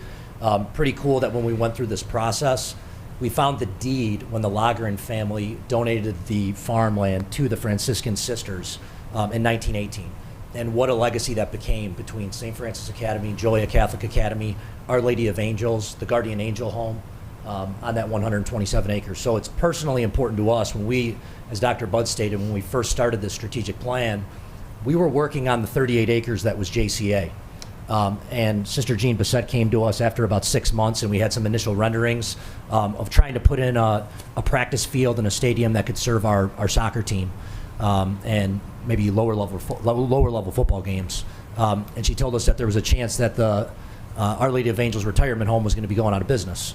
It personally hit with us as well. My grandfather, John Preboy, was actually the last resident to move out of OLA. So I think it's important for the future of JCA, this land, that everything that the Franciscan Sisters have done for our community for over 156 years, that continues. So when we had the opportunity to purchase 8 plus or minus adjoining acres to a school, throughout our conference, several schools, Fenwick, when you have an opportunity to purchase land, you don't want to lose that opportunity. So we went back to the drawing board. You can see the southeast corner where OLA is at would be our multi-purpose stadium, where our varsity sports contests would be held for football, soccer. We've had lacrosse in the past, and we hope to have it again in the future. 8 tennis courts.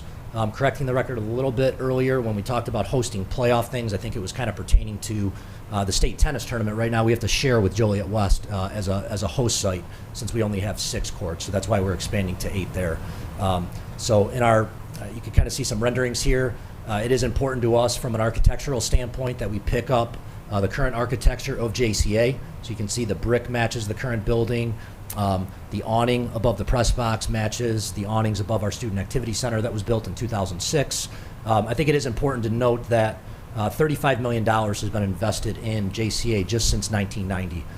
And I'll hit on what's been invested in this project already a little bit later on in our presentation. There's a look from the southeast corner pointing north and northwest where you can see the grandstand. Here's a look at our current facilities. So this is our reality. I mean, this is something that we show to our alumni, our donors. We need to do better from a standpoint when it comes to our outdoor athletic facilities. Things are cyclical when it comes to fundraising. We've done an incredible job on the inside of the building with a brand new chapel, a brand new innovation research center, windows, air conditioning, Heritage Quad, the Student Activity Center in 2006. So we are a preeminent college preparatory high school, and we want to continue to do that and provide best-in-class facilities for our students. We also have great competition. We're proud of Joliet. We're proud of the fact that Joliet Central, Joliet West have new turf stadiums for football, softball, baseball. We want to provide those same things for our students as well. There's kind of a zoom in. One of the things that was really important, and Dave's going to get into this a little bit more, and our traffic experts, was we knew in order to do this that we needed to expand the parking on campus. Because as you can see, we pick up 2 large lots, one that actually serves the Student Activity Center as well. That's why the stadium pushes more to that corner, so that lot can serve our existing gym and our school as well. And then when it comes to project phases, which is fundraising dependent, Our plan in the first phase is to add one parking lot, to add the multi-purpose turf field, and the tennis courts. And then in second and third phases, we would add home and visitor grandstands, upgrades to the softball field, and then in third phases, upgrades to the track and the baseball infield. And then we kind of outlined our project phases here as well that I kind of just went through here in bullet point format. And then project considerations, we have 120 plus event nights that are held per year. We have 4 to 7 maximum. We said 4 to 8. A 9-game football season, because those are our largest crowds. You're typically going to have 5 home games, 4 away games, or it can alter and it can be 4 and 5. When it comes to playoffs, it's very rare with a 5-game playoff that you would have 3 home games. But we still wanted to put in that there's a possibility for 7 or 8. Our soccer and lacrosse crowds average about 200 to 300 fans. Dave's going to get in a little bit more here now to Memorial Stadium, football attendance and facts, and then I'll be back up later. Thanks, Ryan. I think you can see from this slide that this is basically the attendance for years 23 and 24. 24 is on the top line, and 23 is on the bottom line. And we're able to pretty well track, and we can track going forward, the attendance that's going to be at each game, because the tickets will, in the majority, be sold electronically. So we'll know before the game how many spectators are going to be there to a very certain degree.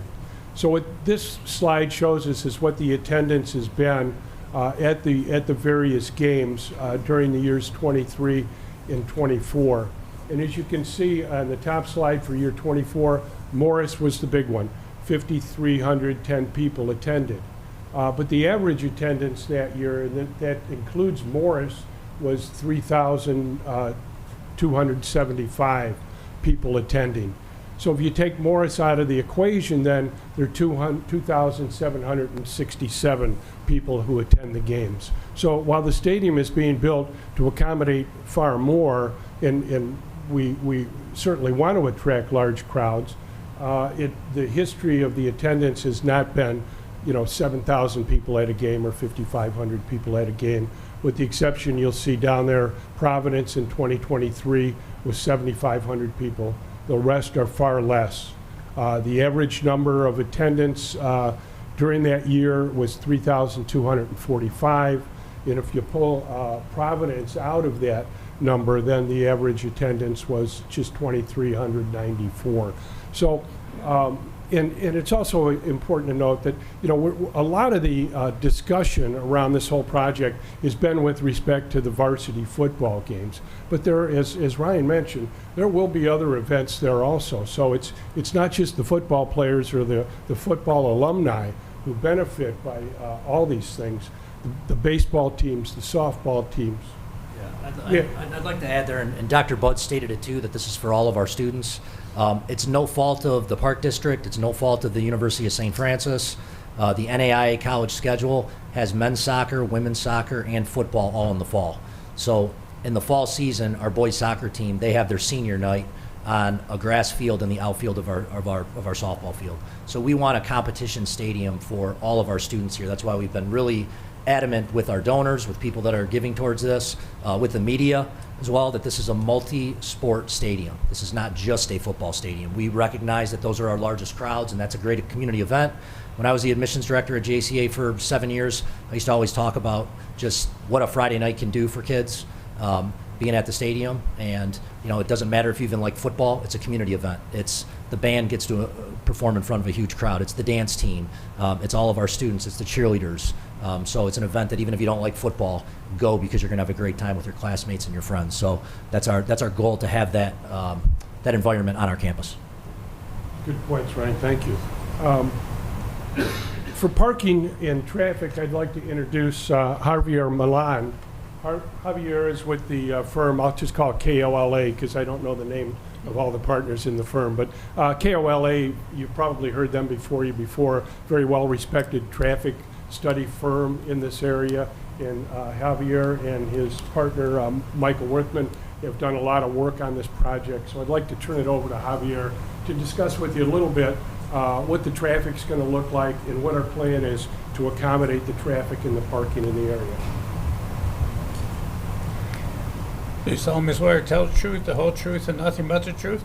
I do. State your name, please. Yes. Good evening. My name is Javier Milan. I'm a principal with Koenig, Lindgren, O'Hara, Abuna Short, KLOA. It's much easier. 9575 West Higgins Road in Rosemont, Suite 400. And just to tell you a little bit about myself, I have a Bachelor's of Science in Civil Engineering with a concentration in Transportation and Traffic Engineering from Marquette University in Milwaukee, Wisconsin. I'm also a member of the Institute of Transportation Engineers. I have about 30 years of experience as a traffic engineer and have conducted numerous traffic and parking studies for small developments as well as large-scale mixed-use developments all over Chicago and the United States. So we were retained to conduct the traffic study or traffic evaluation and traffic parking management plan for the proposed athletic stadium.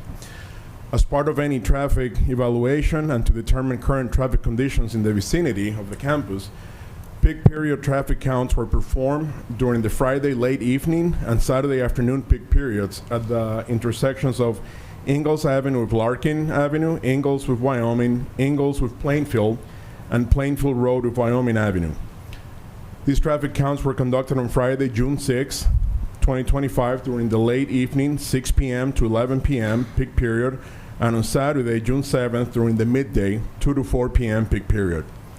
Per the request of the area residents, additional traffic counts were performed again on Friday and Saturday, this time in June. I know there was a comment, why these times? I'm going a little bit out of my presentation, but traffic counts were done on those times because the JCA football games typically start at 7 p.m. on a Friday. So we want to see what's happening beforehand and then after. Same thing, during those counts, the hour between 6 and 7 p.m. on Friday represents the highest hour of that period that we counted, and that's what we're analyzing. Same thing, the hour between 2 and 3 p.m. on Saturday represents the highest volume of traffic, and that's again what we're analyzing. Typical of traffic engineers, you analyze the highest one. Don't analyze the lowest one because it's not giving you the right results. So, based on a review and comparison of the two sets of counts, the following was determined.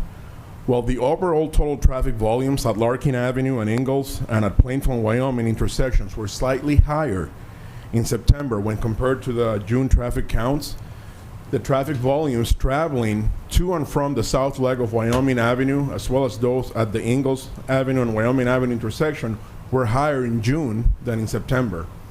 As such, since the traffic volumes along Ingalls Avenue and Wyoming are the most critical roads serving the campus, the June traffic volumes were actually utilized in the study as they represent the highest volumes on those two roads. So as you have heard, while other activities, games can occur and will take place, whether it's softball, tennis, and so forth, there are about 4 to 7, and I heard 4 to 8 home football games per year.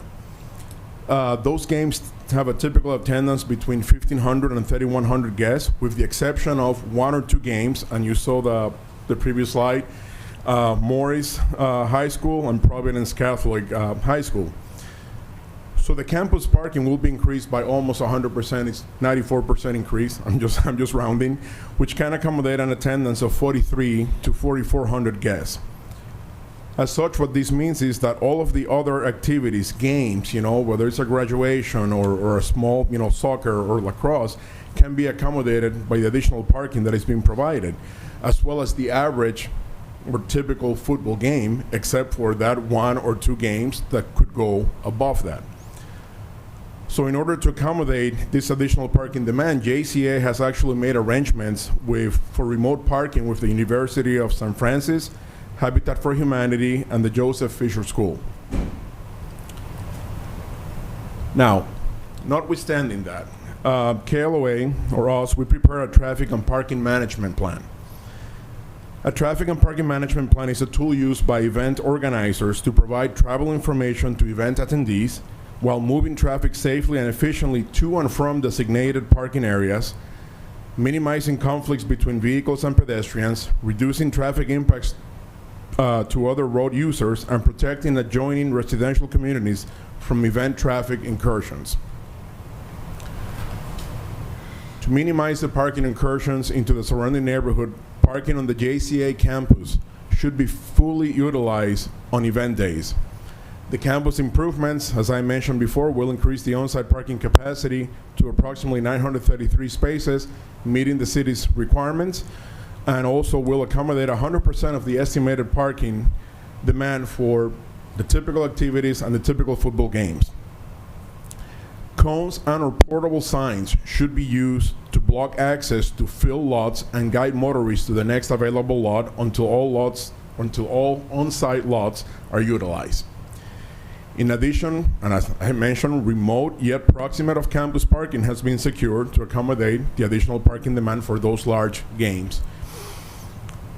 In order to move traffic safely and efficiently, advanced motorist information should be provided on the roadway serving the campus, using portable changeable message boards and or portable static wayfinding signs. Currently, 2 or more police officers supplied by the city are utilized at Memorial Stadium to manage outbound traffic at the conclusion of football games. Ideally, the city would continue to supply the same number of police officers to assist JCA with managing the inbound and outbound traffic before and after those large events.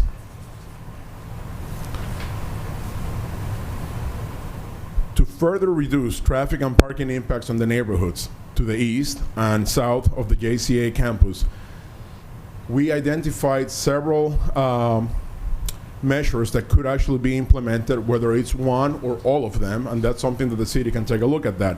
So I'm going to talk about a couple of them.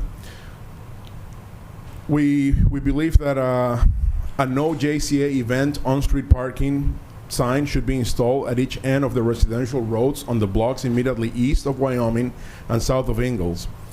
If residents along these blocks want the ability to park on their streets, the city can institute a form of residential permit parking that is only enforced when peak events are occurring at the JCA campus. We can also install no through traffic or no event traffic signs at each end of the residential roads on the blocks immediately east of Wyoming and south of Ingalls to restrict traffic from traversing these residential roads. If necessary and approved by area residents as well as the city of Joliet, we could install barricades along some of the residential roads directly south and east of the campus to prohibit access to the residential roads from Ingalls Avenue and Wyoming Avenue. The barricades would be installed 2 hours before kickoff time and or after the game. And JCA should coordinate with the city to determine who would supply and install the signs and who would install the barricades. The neighborhood plan should be regularly monitored with neighborhood groups and the city to determine if modifications are necessary. So again, this traffic management plan is a dynamic plan, so it's not static, and it can always be adjusted depending on what things are being observed. So in conclusion, with the implementation of the event traffic management strategies, the roadway system generally has sufficient reserve capacity to accommodate the traffic to be generated by the stadium. And lastly, as it was mentioned in the staff report, the city of Joliet as well as the police department has reviewed the studies and they concur with the findings and recommendations. That concludes my my apologies. I should have had this slide a little bit earlier, but this is the one that shows the 3 remote yet adjacent parking areas that could also serve JCA during those 2 big, large events. So like I said, this concludes my presentation. I'll be more than happy to answer any questions.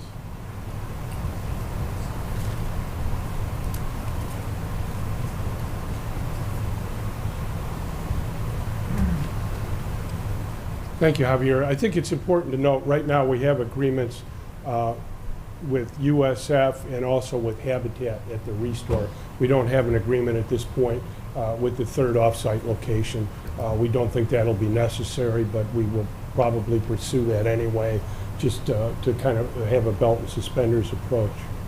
But to just back up a couple slides for the parking comparison with Memorial Stadium. We hear a lot around the community about, you know, you don't have nearly the parking that Memorial Stadium has to accommodate this. How are you going to accommodate these football games? So we did a count at Memorial Stadium we figured out they had 1,093 total parking places, and that's to accommodate 10,000 fans in the stadium. And also it includes, I think, the restaurant that's there and also the Park District facilities that are there. So they have 9.14 spectators per parking space. And after we get both of our lots completed at JCA, we will have a total of 933 parking spaces, which is 6 spectators per parking space. So we actually have more parking spaces once the new parking is completed on the site than would be available at Memorial Stadium, even if we didn't count the Park District facility and the restaurant facility, which eat up some of the parking there for every game.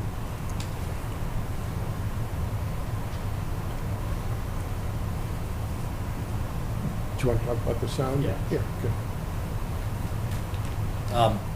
Sound, NPI Audio Visual Solutions completed a sound study for us.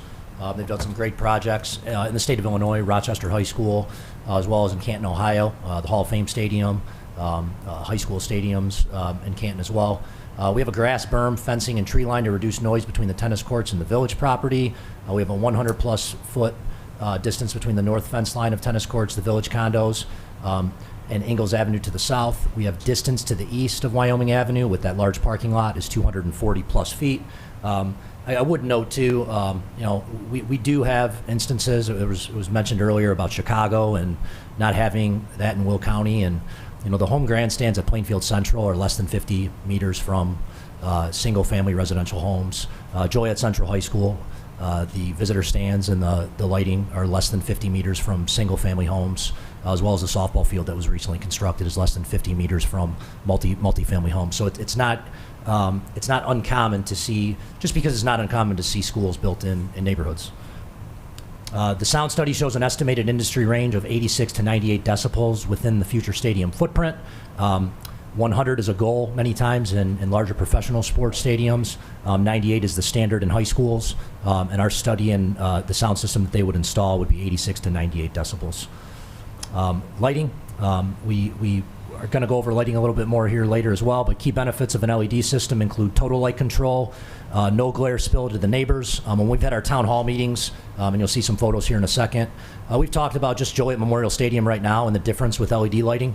I can remember when I was a kid and I was playing in the north and south end zones at Memorial Stadium, you actually had some light back there. Now you don't, because the light points straight down. Also drive by Whiteford, drive down Black Road and see Whiteford's athletic complex and baseball. My son's out there, and you can see just how close the lights are to the neighbors and the large retaining wall that they have there, and really a lack of spillage into the backyard. So improved visibility, environmentally friendly, neighborhood safety. We've even changed the lights in our parking lot at JCA over the years with LEDs, and that's helped with spillage. The applicant's lighting engineers confirmed that all lighting will be downcast onto the multipurpose athletic field with minimal spillover to the adjacent residences. The attached lighting study generally shows a foot candle measurement of 0.5 to 1.3 foot candles along the south side of Ingalls Avenue.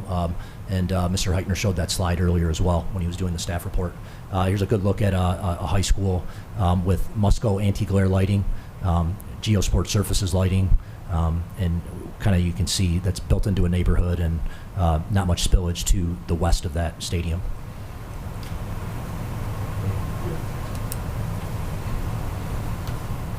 Stormwater management, is Sean here? I'd like to introduce Sean Benson.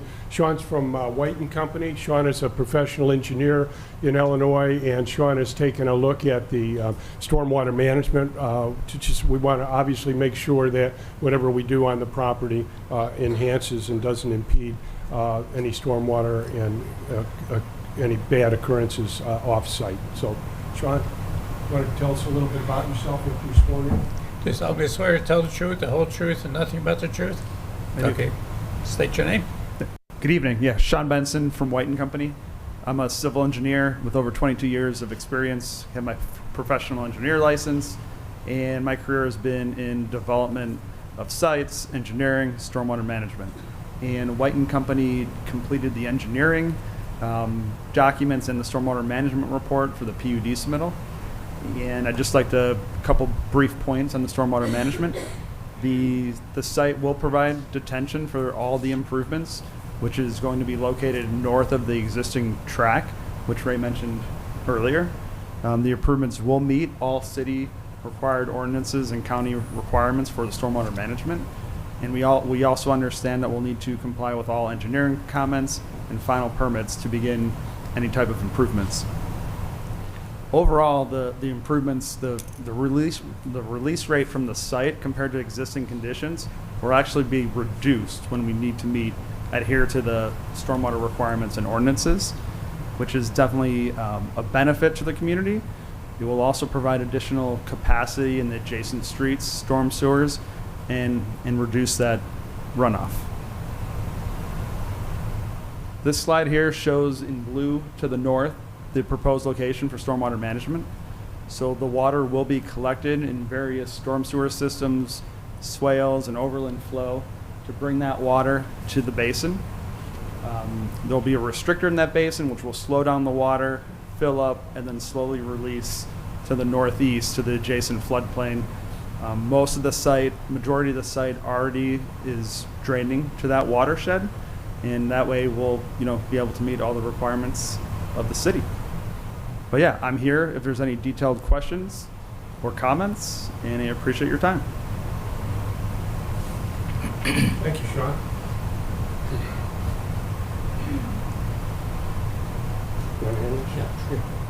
I'd like to add to White & Company. We had selected them. They were a design build firm. They did the Will County Courthouse. Sean presented on stormwater management, but he and his team have done so much more throughout this project. They've also done incredible athletic facilities at De La Salle Catholic High School, at Romeoville High School, and at Bolingbrook High School as well. So additional project considerations. We've connected our administration with the Joliet Police Department, and just with all issues with schools, that'll be an ongoing conversation. We've got a great relationship with the police department on campus to further develop security measures for Friday night football games, crowd and traffic. We've also, and we want to be a good neighbor with everything that we do. We've had lights on our campus with our tennis facility for 40 plus years, and we've had 200 plus nights per year with events when it comes to our soccer games, our softball games, our baseball games, our basketball games. So we're going to continue to listen and meet with our neighbors when it comes to their concerns about the project. Our success with this campaign and the financial impact on the city of Joliet and what's happened here just in 2 short years.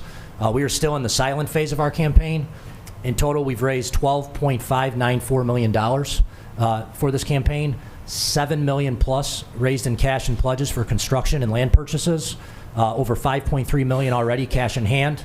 I also want to correct too, because I think it's important. We have our newspapers here. The enrollment at Joliet Catholic Academy is strong. We had 589 students 4 years ago. We've gone up and down between 589, 578, 598.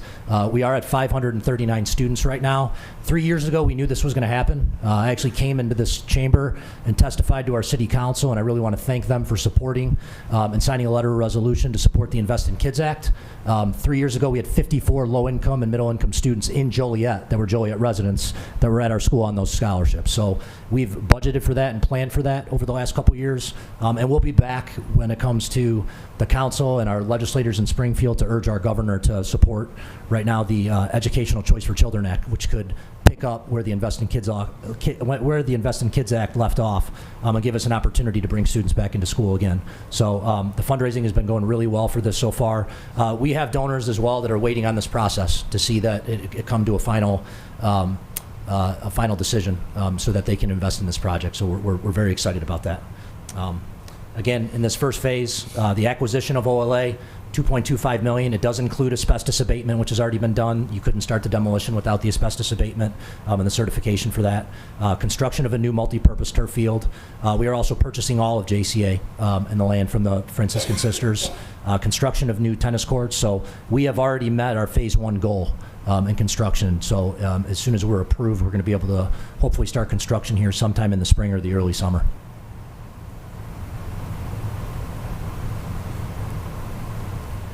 Thanks, Ryan. That really concludes our testimony and presentation. We'd certainly like to thank you. If there are any questions that come up after any public comment, we're certainly willing to have all of our folks ready to be cross-examined or asked any questions.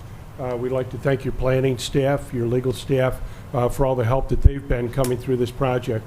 As I mentioned, I think we have a better project now than we did 6 months ago, and I hope that you will appreciate all the work that JCA has put into this, and obviously a lot of expense also to come up with all these studies to make this a better project and to make it compatible with the neighborhood. We know that it is a residential neighborhood. JCA, St. Francis and Joliet Catholic have been there for many, many years there. It's the combined JCA and St. Francis for many years before that. They hope to continue to be good neighbors, to work with the neighbors, to work with the police department on all these traffic management plans, and to really allow the students of Joliet Catholic Academy to have a better experience when it comes to all the sports and all the school activities. I mean, you know, we talk a lot about football, and I mentioned everything. I thought about the marching band. You know, what a nice field for the marching band to be out on. And, you know, how many kids from Catholic High are involved with that, and how many parents go to see the marching band or the pom-poms or the cheerleaders. You know, this is more than just football. It's a school experience, and it's an experience for all the athletes and all the students at the school. So thank you very much for your time. We're here to answer any questions that you might have. Thank you. Any questions from the commission? I just had a Go couple. ahead. My concerns were, or questions I had was about sound and about traffic, but I think you've pretty much addressed those situations. So, in fact, the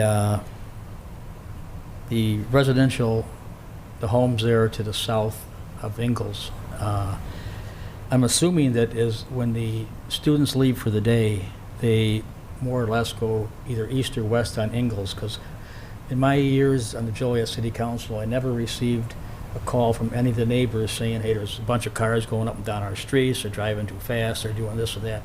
That never happened to me anyway. And so I'm assuming that they pretty much go either east or west on Ingalls when they leave the property, and that I think will be the situation here. And the fact that you're going to have police out there and directing traffic, so that shouldn't happen. And the sound was the other concern, and I think you've addressed them both very well. Thank you.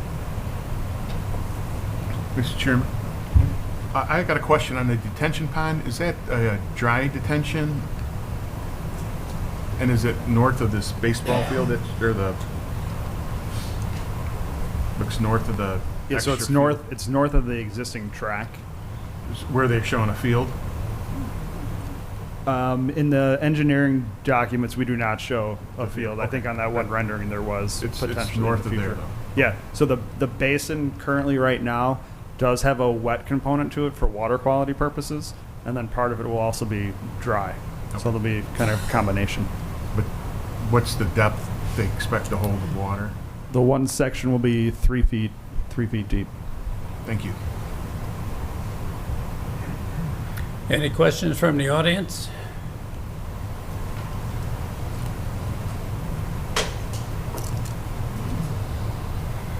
Would you solemnly swear to tell the truth, the whole truth, and nothing but the truth? I do. State your name, please. Jory Gura. There are a couple of things. I have complained to the city about the traffic that comes through. I live on Clara. Okay. They come down Ingalls and they come down Oregon to Clara to Midland. And I've complained to city council people. I have spoke to Joliet Police about it, and they did put extra signs up for us about slow children, things like that. Speed limit 25. We've had a traffic study done on our street. Our average speed is 43 miles an hour, even though we're 1 block from school. The other thing I want to bring up too, you know, everybody keeps saying these 4 to 8 games or 4 to 7 games. That's fine. There's going to be huge crowds, but there's still going to be 120 other events. So even if we have another 200 people in our community, you know, in our neighborhood there, it can be detrimental because you don't know what's coming into your neighborhood. And like, you know, like we've said, some of our people are street parkers. They don't have driveways. We're an older subdivision. Some of our neighbors don't have sidewalks. The kids have to walk in the street as it is. So I think that's what we want you to take into consideration, what we deal with now, and adding even 200 more people. Ingalls and Wyoming are our exits out of the neighborhood to go get gas, to go to the grocery store, to go to St. Joe's Hospital, anything like that. Those are our exits out of the neighborhood. We clog those up or we block them off on Friday nights, that could cause a serious problem for someone. We do have a lot of older people in the neighborhood, sometimes a lot of ambulances with neighbors going to the hospital. The other thing, they bring up other high schools. Joliet Central, Cass Street is 4 lanes. Collins is 4 lanes. West, Glenwood is 4 lanes. Larkin is 5 lanes. Anything like that, Joliet Memorial Stadium, 5 lanes. Jefferson Street, Infantry is 4 lanes. Ingalls Avenue is 3 lanes, 2 lanes and a turn lane. And Wyoming is 2 lanes. And it's going to have all this extra traffic. It could not withstand the traffic that Memorial Stadium gets. Chicagoland area, we were compared to them. We are not Chicago. Those schools in Chicago, those schools were there. They built the neighborhoods around them. You're bringing something into the neighborhood that's established and with all this traffic and concerns and things like that. That's all I have to say. Thank you.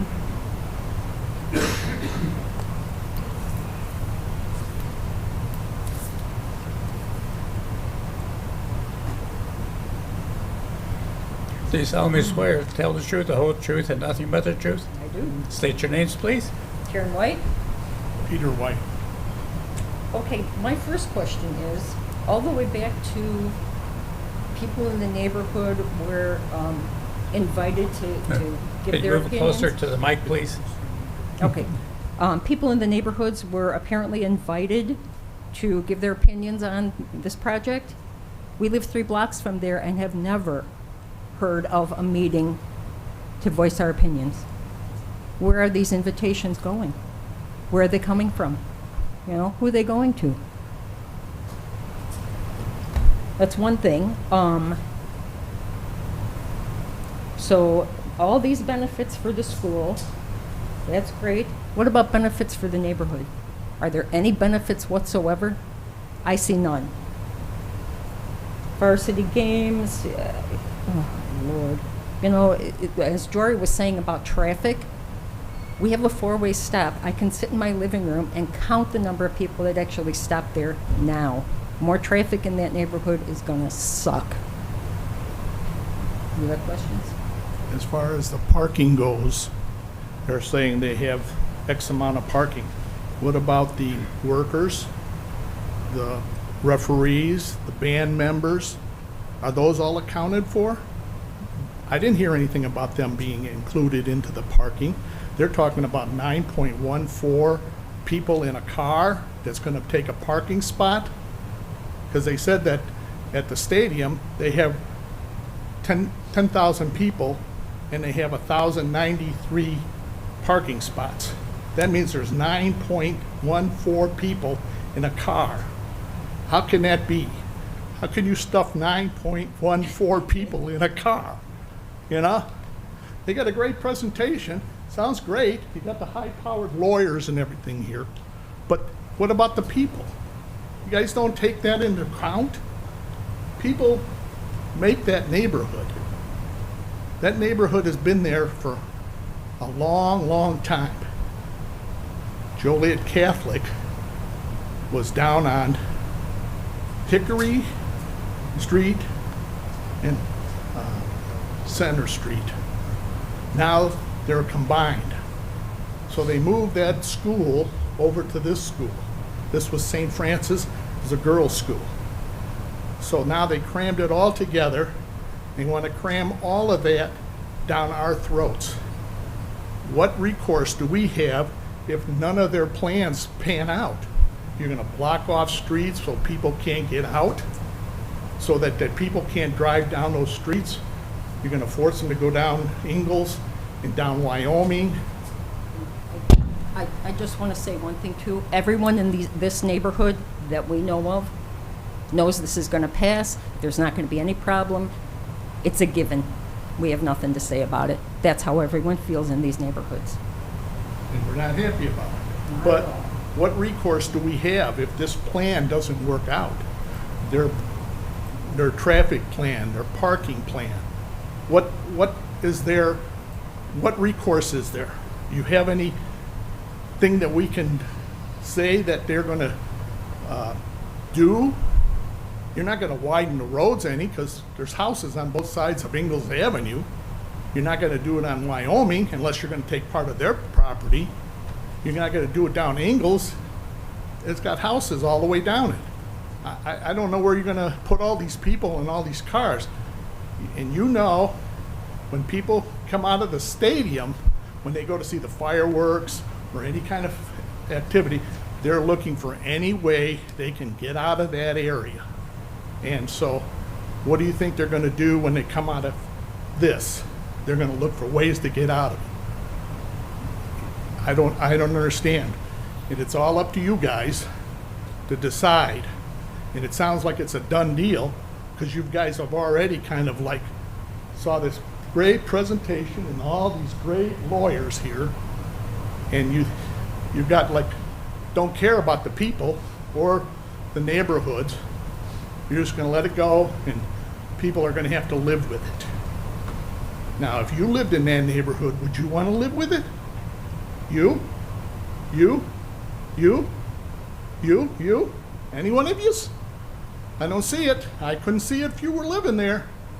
I'm pretty sure you wouldn't want to live with that. So, it's got my piece. Sorry.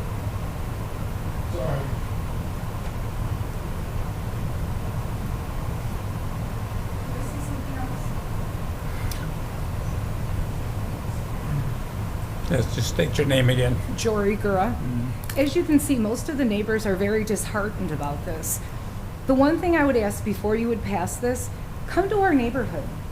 Come to our neighborhood, sit on one of the corners, watch what goes on now. And I'm not just saying JCA kids, but kids are peeling out of parking lots, going down our streets, cutting through, like they said, the easiest way to get out. I admit, when I go to a concert, I'm not parking where I'm supposed to park. I'm looking for the easiest way to get out after the concert. That's where I'm gonna park. That's what goes on now. Just come to the neighborhood. Come talk to some of us. Come just sit in somebody's driveway and watch what goes on now. And then add 2, 3, 4, 500 more cars. Just come get our perspective before you make this decision. That's all we ask. Thank you. One more thing to say. Yes, sir. Talking about the sound. We live east of Taft School. I can hear when Joliet West Band is playing in their stadium at my house. I can hear the dragsters at the drag strip at my house. So what do you think is going to sound like when that band is playing 2-3 blocks away from my house? Would you want that at your house? Any of yous? You guys don't seem too concerned about it, because, boy, I tell you what, it'd be awful fucking loud. Excuse my language. Okay.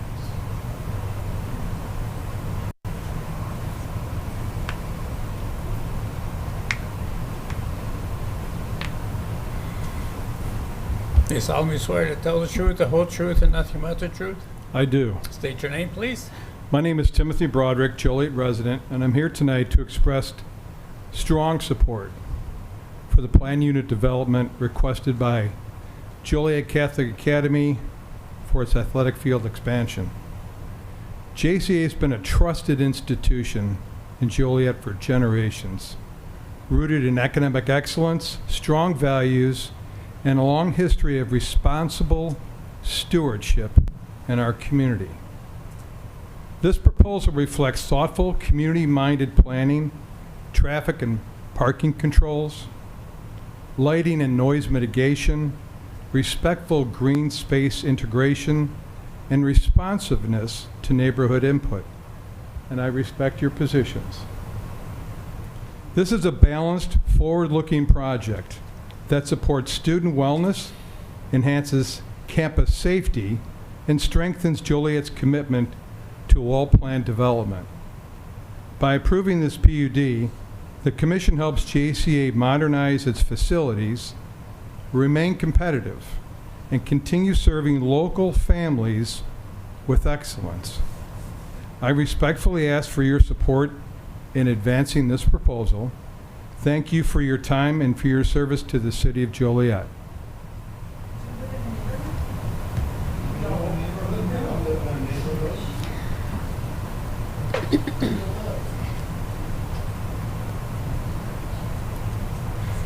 Do you solemnly swear to tell the truth, the whole truth, and nothing but the truth? I do. State your name, please. My name is Sister Jean Bissett, I am president of the Joliet Franciscan Sisters, Sisters of St. Francis of Mary Immaculate. This past summer, we celebrated our 160th anniversary of being founded in Joliet. In addition to other projects we've always had going on, this whole plot of land that you see tonight once belonged to us as a gift, as Ryan Quigley stated, that we used to enhance services, education, social service, elder care, and more in the city of Joliet for the people of Joliet and the surrounding area. In true confessions, other than being in leadership for my religious congregation for a total of about 12 years now, not all in a row, the other part of my whole life has been in high school education, so I do have a little bit of a bias here. I've been a teacher starting out at St. Francis Academy. I've been a high school principal in a landlocked school, and I built a brand new school in Cincinnati in a landlocked, on a landlocked plot of land with neighbors very close around. This whole consideration of a bigger picture is in my bones and in my belief system. When we knew that Our Lady of Angels was not sustainable in its model then of a standalone facility, I did go to JCA and say, what would you do if you could have that land? Because it was extremely important to us, the Franciscans who still own most of that property, that the land be used as part of our mission. There are plenty of things we could have sold it to. There could be somebody here tonight petitioning to put another little strip mall in the corner. That's not the case. We are the owners also of that village that's just to the north of this, which has 27 residents in it with about 45 people living there. They too have attended an open meeting about this plan, and arguably, as the people closest, most likely to be impacted by noise and sound and bands playing, they came away in full support of this. And these are elderly people, all of them. I don't think there's anybody in that village under the age of 73. But they understood the limited opportunities for really big events and put it in perspective of the overall good for the school. You know, part of why I went to JCA and said, what would you do with that land? Could you use it to further the mission? This school is the winningest football program in the state of Illinois that does not have its own facility. I've seen really incredibly poor inner city schools that have something. I've seen, you know, looking at Plainfield South High School a few minutes ago, I thought, man, any school I have ever worked in would have killed for that kind of open land. We just never have had that opportunity on the whole for these little Catholic schools. In offering this site to JCA, and actually we were the ones that have paid for the mitigation of the asbestos. We're in the process still of finishing the demolition of the site and returning the site to a buildable piece of property. JCA will reimburse us for that, but we had so much faith and confidence in the reason for wanting to do this program here that we fronted the money for that for the last 2 years. I believe in my heart that this is for the future generation of students. I also believe in my heart, and as a citizen who has lived near schools, worked in schools in very tight neighborhoods, that a great school makes for a great neighborhood. The people that are speaking tonight, and people like me and all those people living in that village next door, we're not going to be around in 30 years.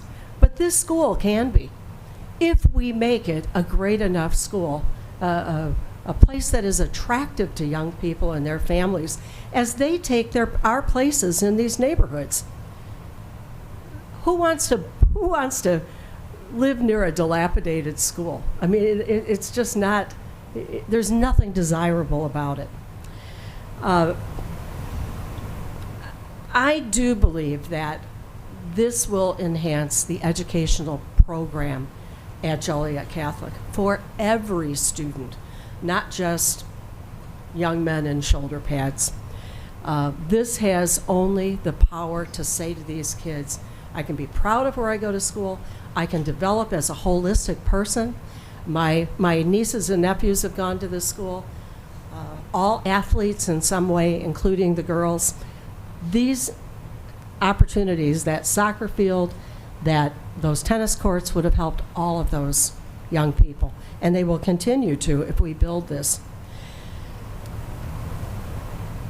I do believe that the Joliet Franciscans that I represent, whether it was at Guardian Angel Home, the Franciscan Learning Center, St. Francis Academy, Our Lady of Angels Village, now JCA, we have been good neighbors to our neighbors. We have given and given and given to this city. And I see our students doing the same thing. In service, these kids who come back from college or stay here from college, come back and want to work in this city, live in this city. I've been gone from Joliet for quite a few years. I come back, I run into my students from SFA all the time because so many of them are still here and doing well for this community. This will anchor this city. This will be and should be part of your pipeline for talent in this city. I strongly encourage you to approve this plan and stand behind something that is really already good in Joliet. Thank you very much.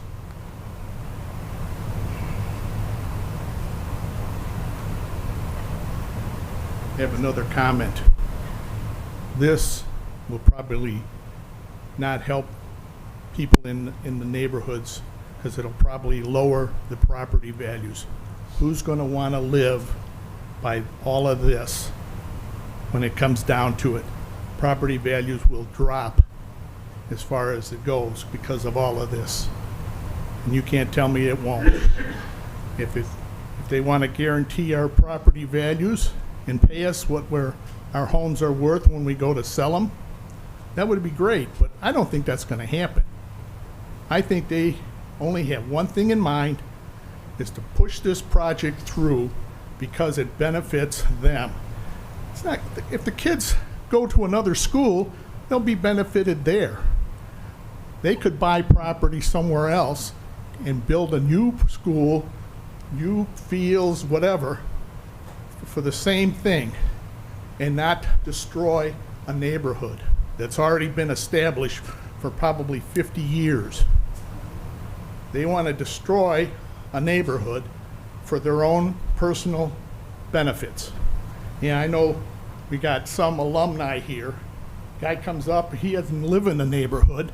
Now, if he lived in the neighborhood, I would think different about it, but he doesn't even live in the neighborhood. You can't tell me any of these people live in the neighborhood. These are all outside somewhere else in Joliet. Now, if you would have put it in their neighborhood, I'm sure they wouldn't be up for it. You wouldn't hear a single soul from them, single word from them. That's all I can say.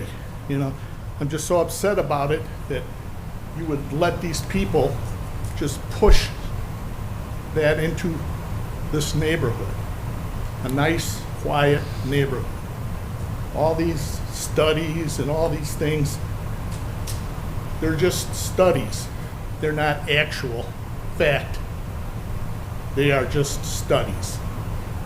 They could say, yeah, the sound won't do this or the lights won't do that, but in reality, it's a whole different story when it happens. And if they were to live there, they wouldn't say it if they were. So.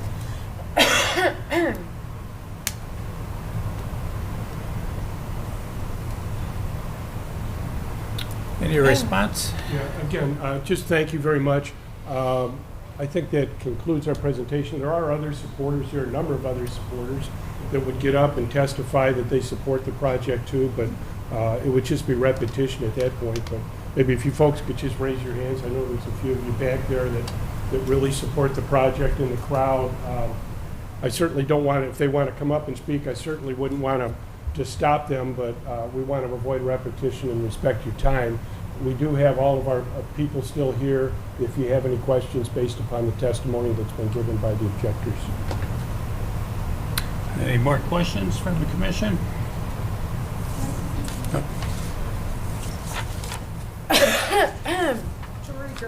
I just wanted to let you know a lot more neighbors would be here, but the meetings are always at inconvenient times. I use vacation time to come. I'm still in my scrubs. Other people, there would have been, we had a lot at the JCA meeting at the school. It was a different time. That's one of the problems also. And I have nothing against JCA. My father was an all-star athlete out of there. 2 of my boys went there. It's nothing against JCA. It's what they want to bring to our neighborhood. And if you notice, though, everything always goes back to that football field, that field. So, like I said, just please give us some consideration. Come see what we have before you make this decision. Thank you.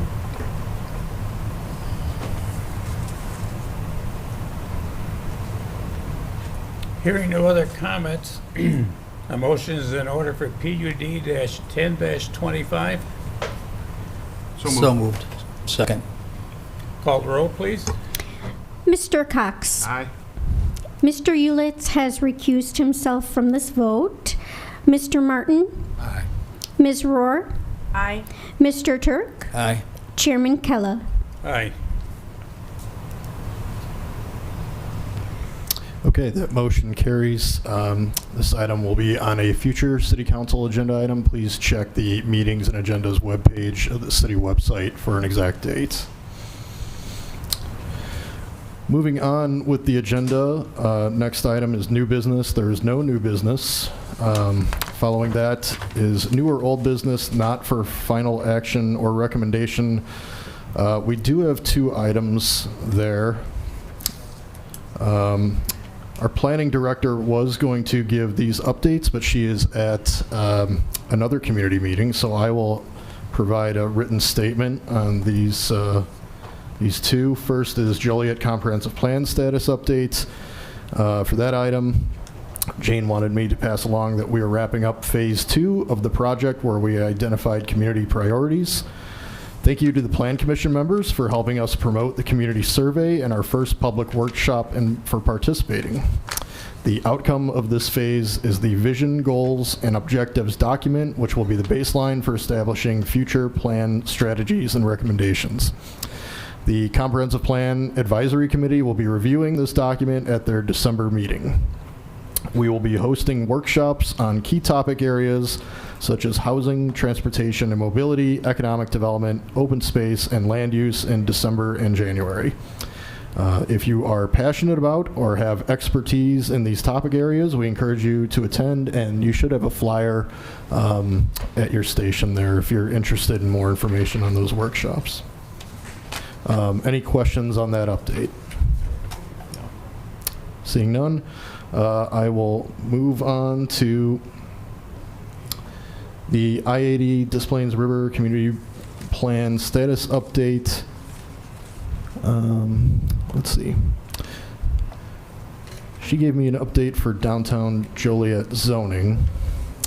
I'll just read that for right now. The city has received technical assistance to update zoning and development regulations for the downtown, which will begin next calendar year.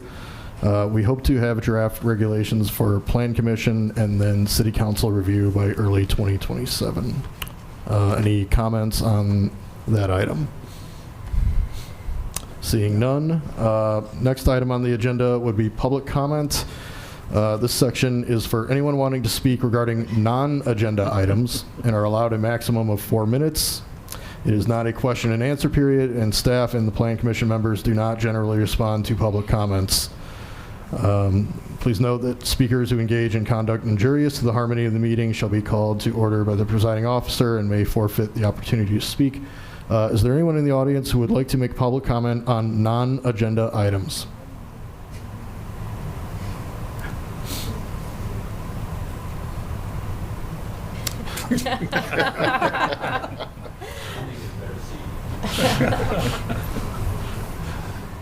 Seeing none, final item on the agenda is adjournment.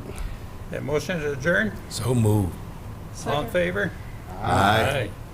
Thank you, everyone. Everybody have a wonderful Thanksgiving. You too. Yeah, you too. Sunday. Oh, yeah. Missed all of them.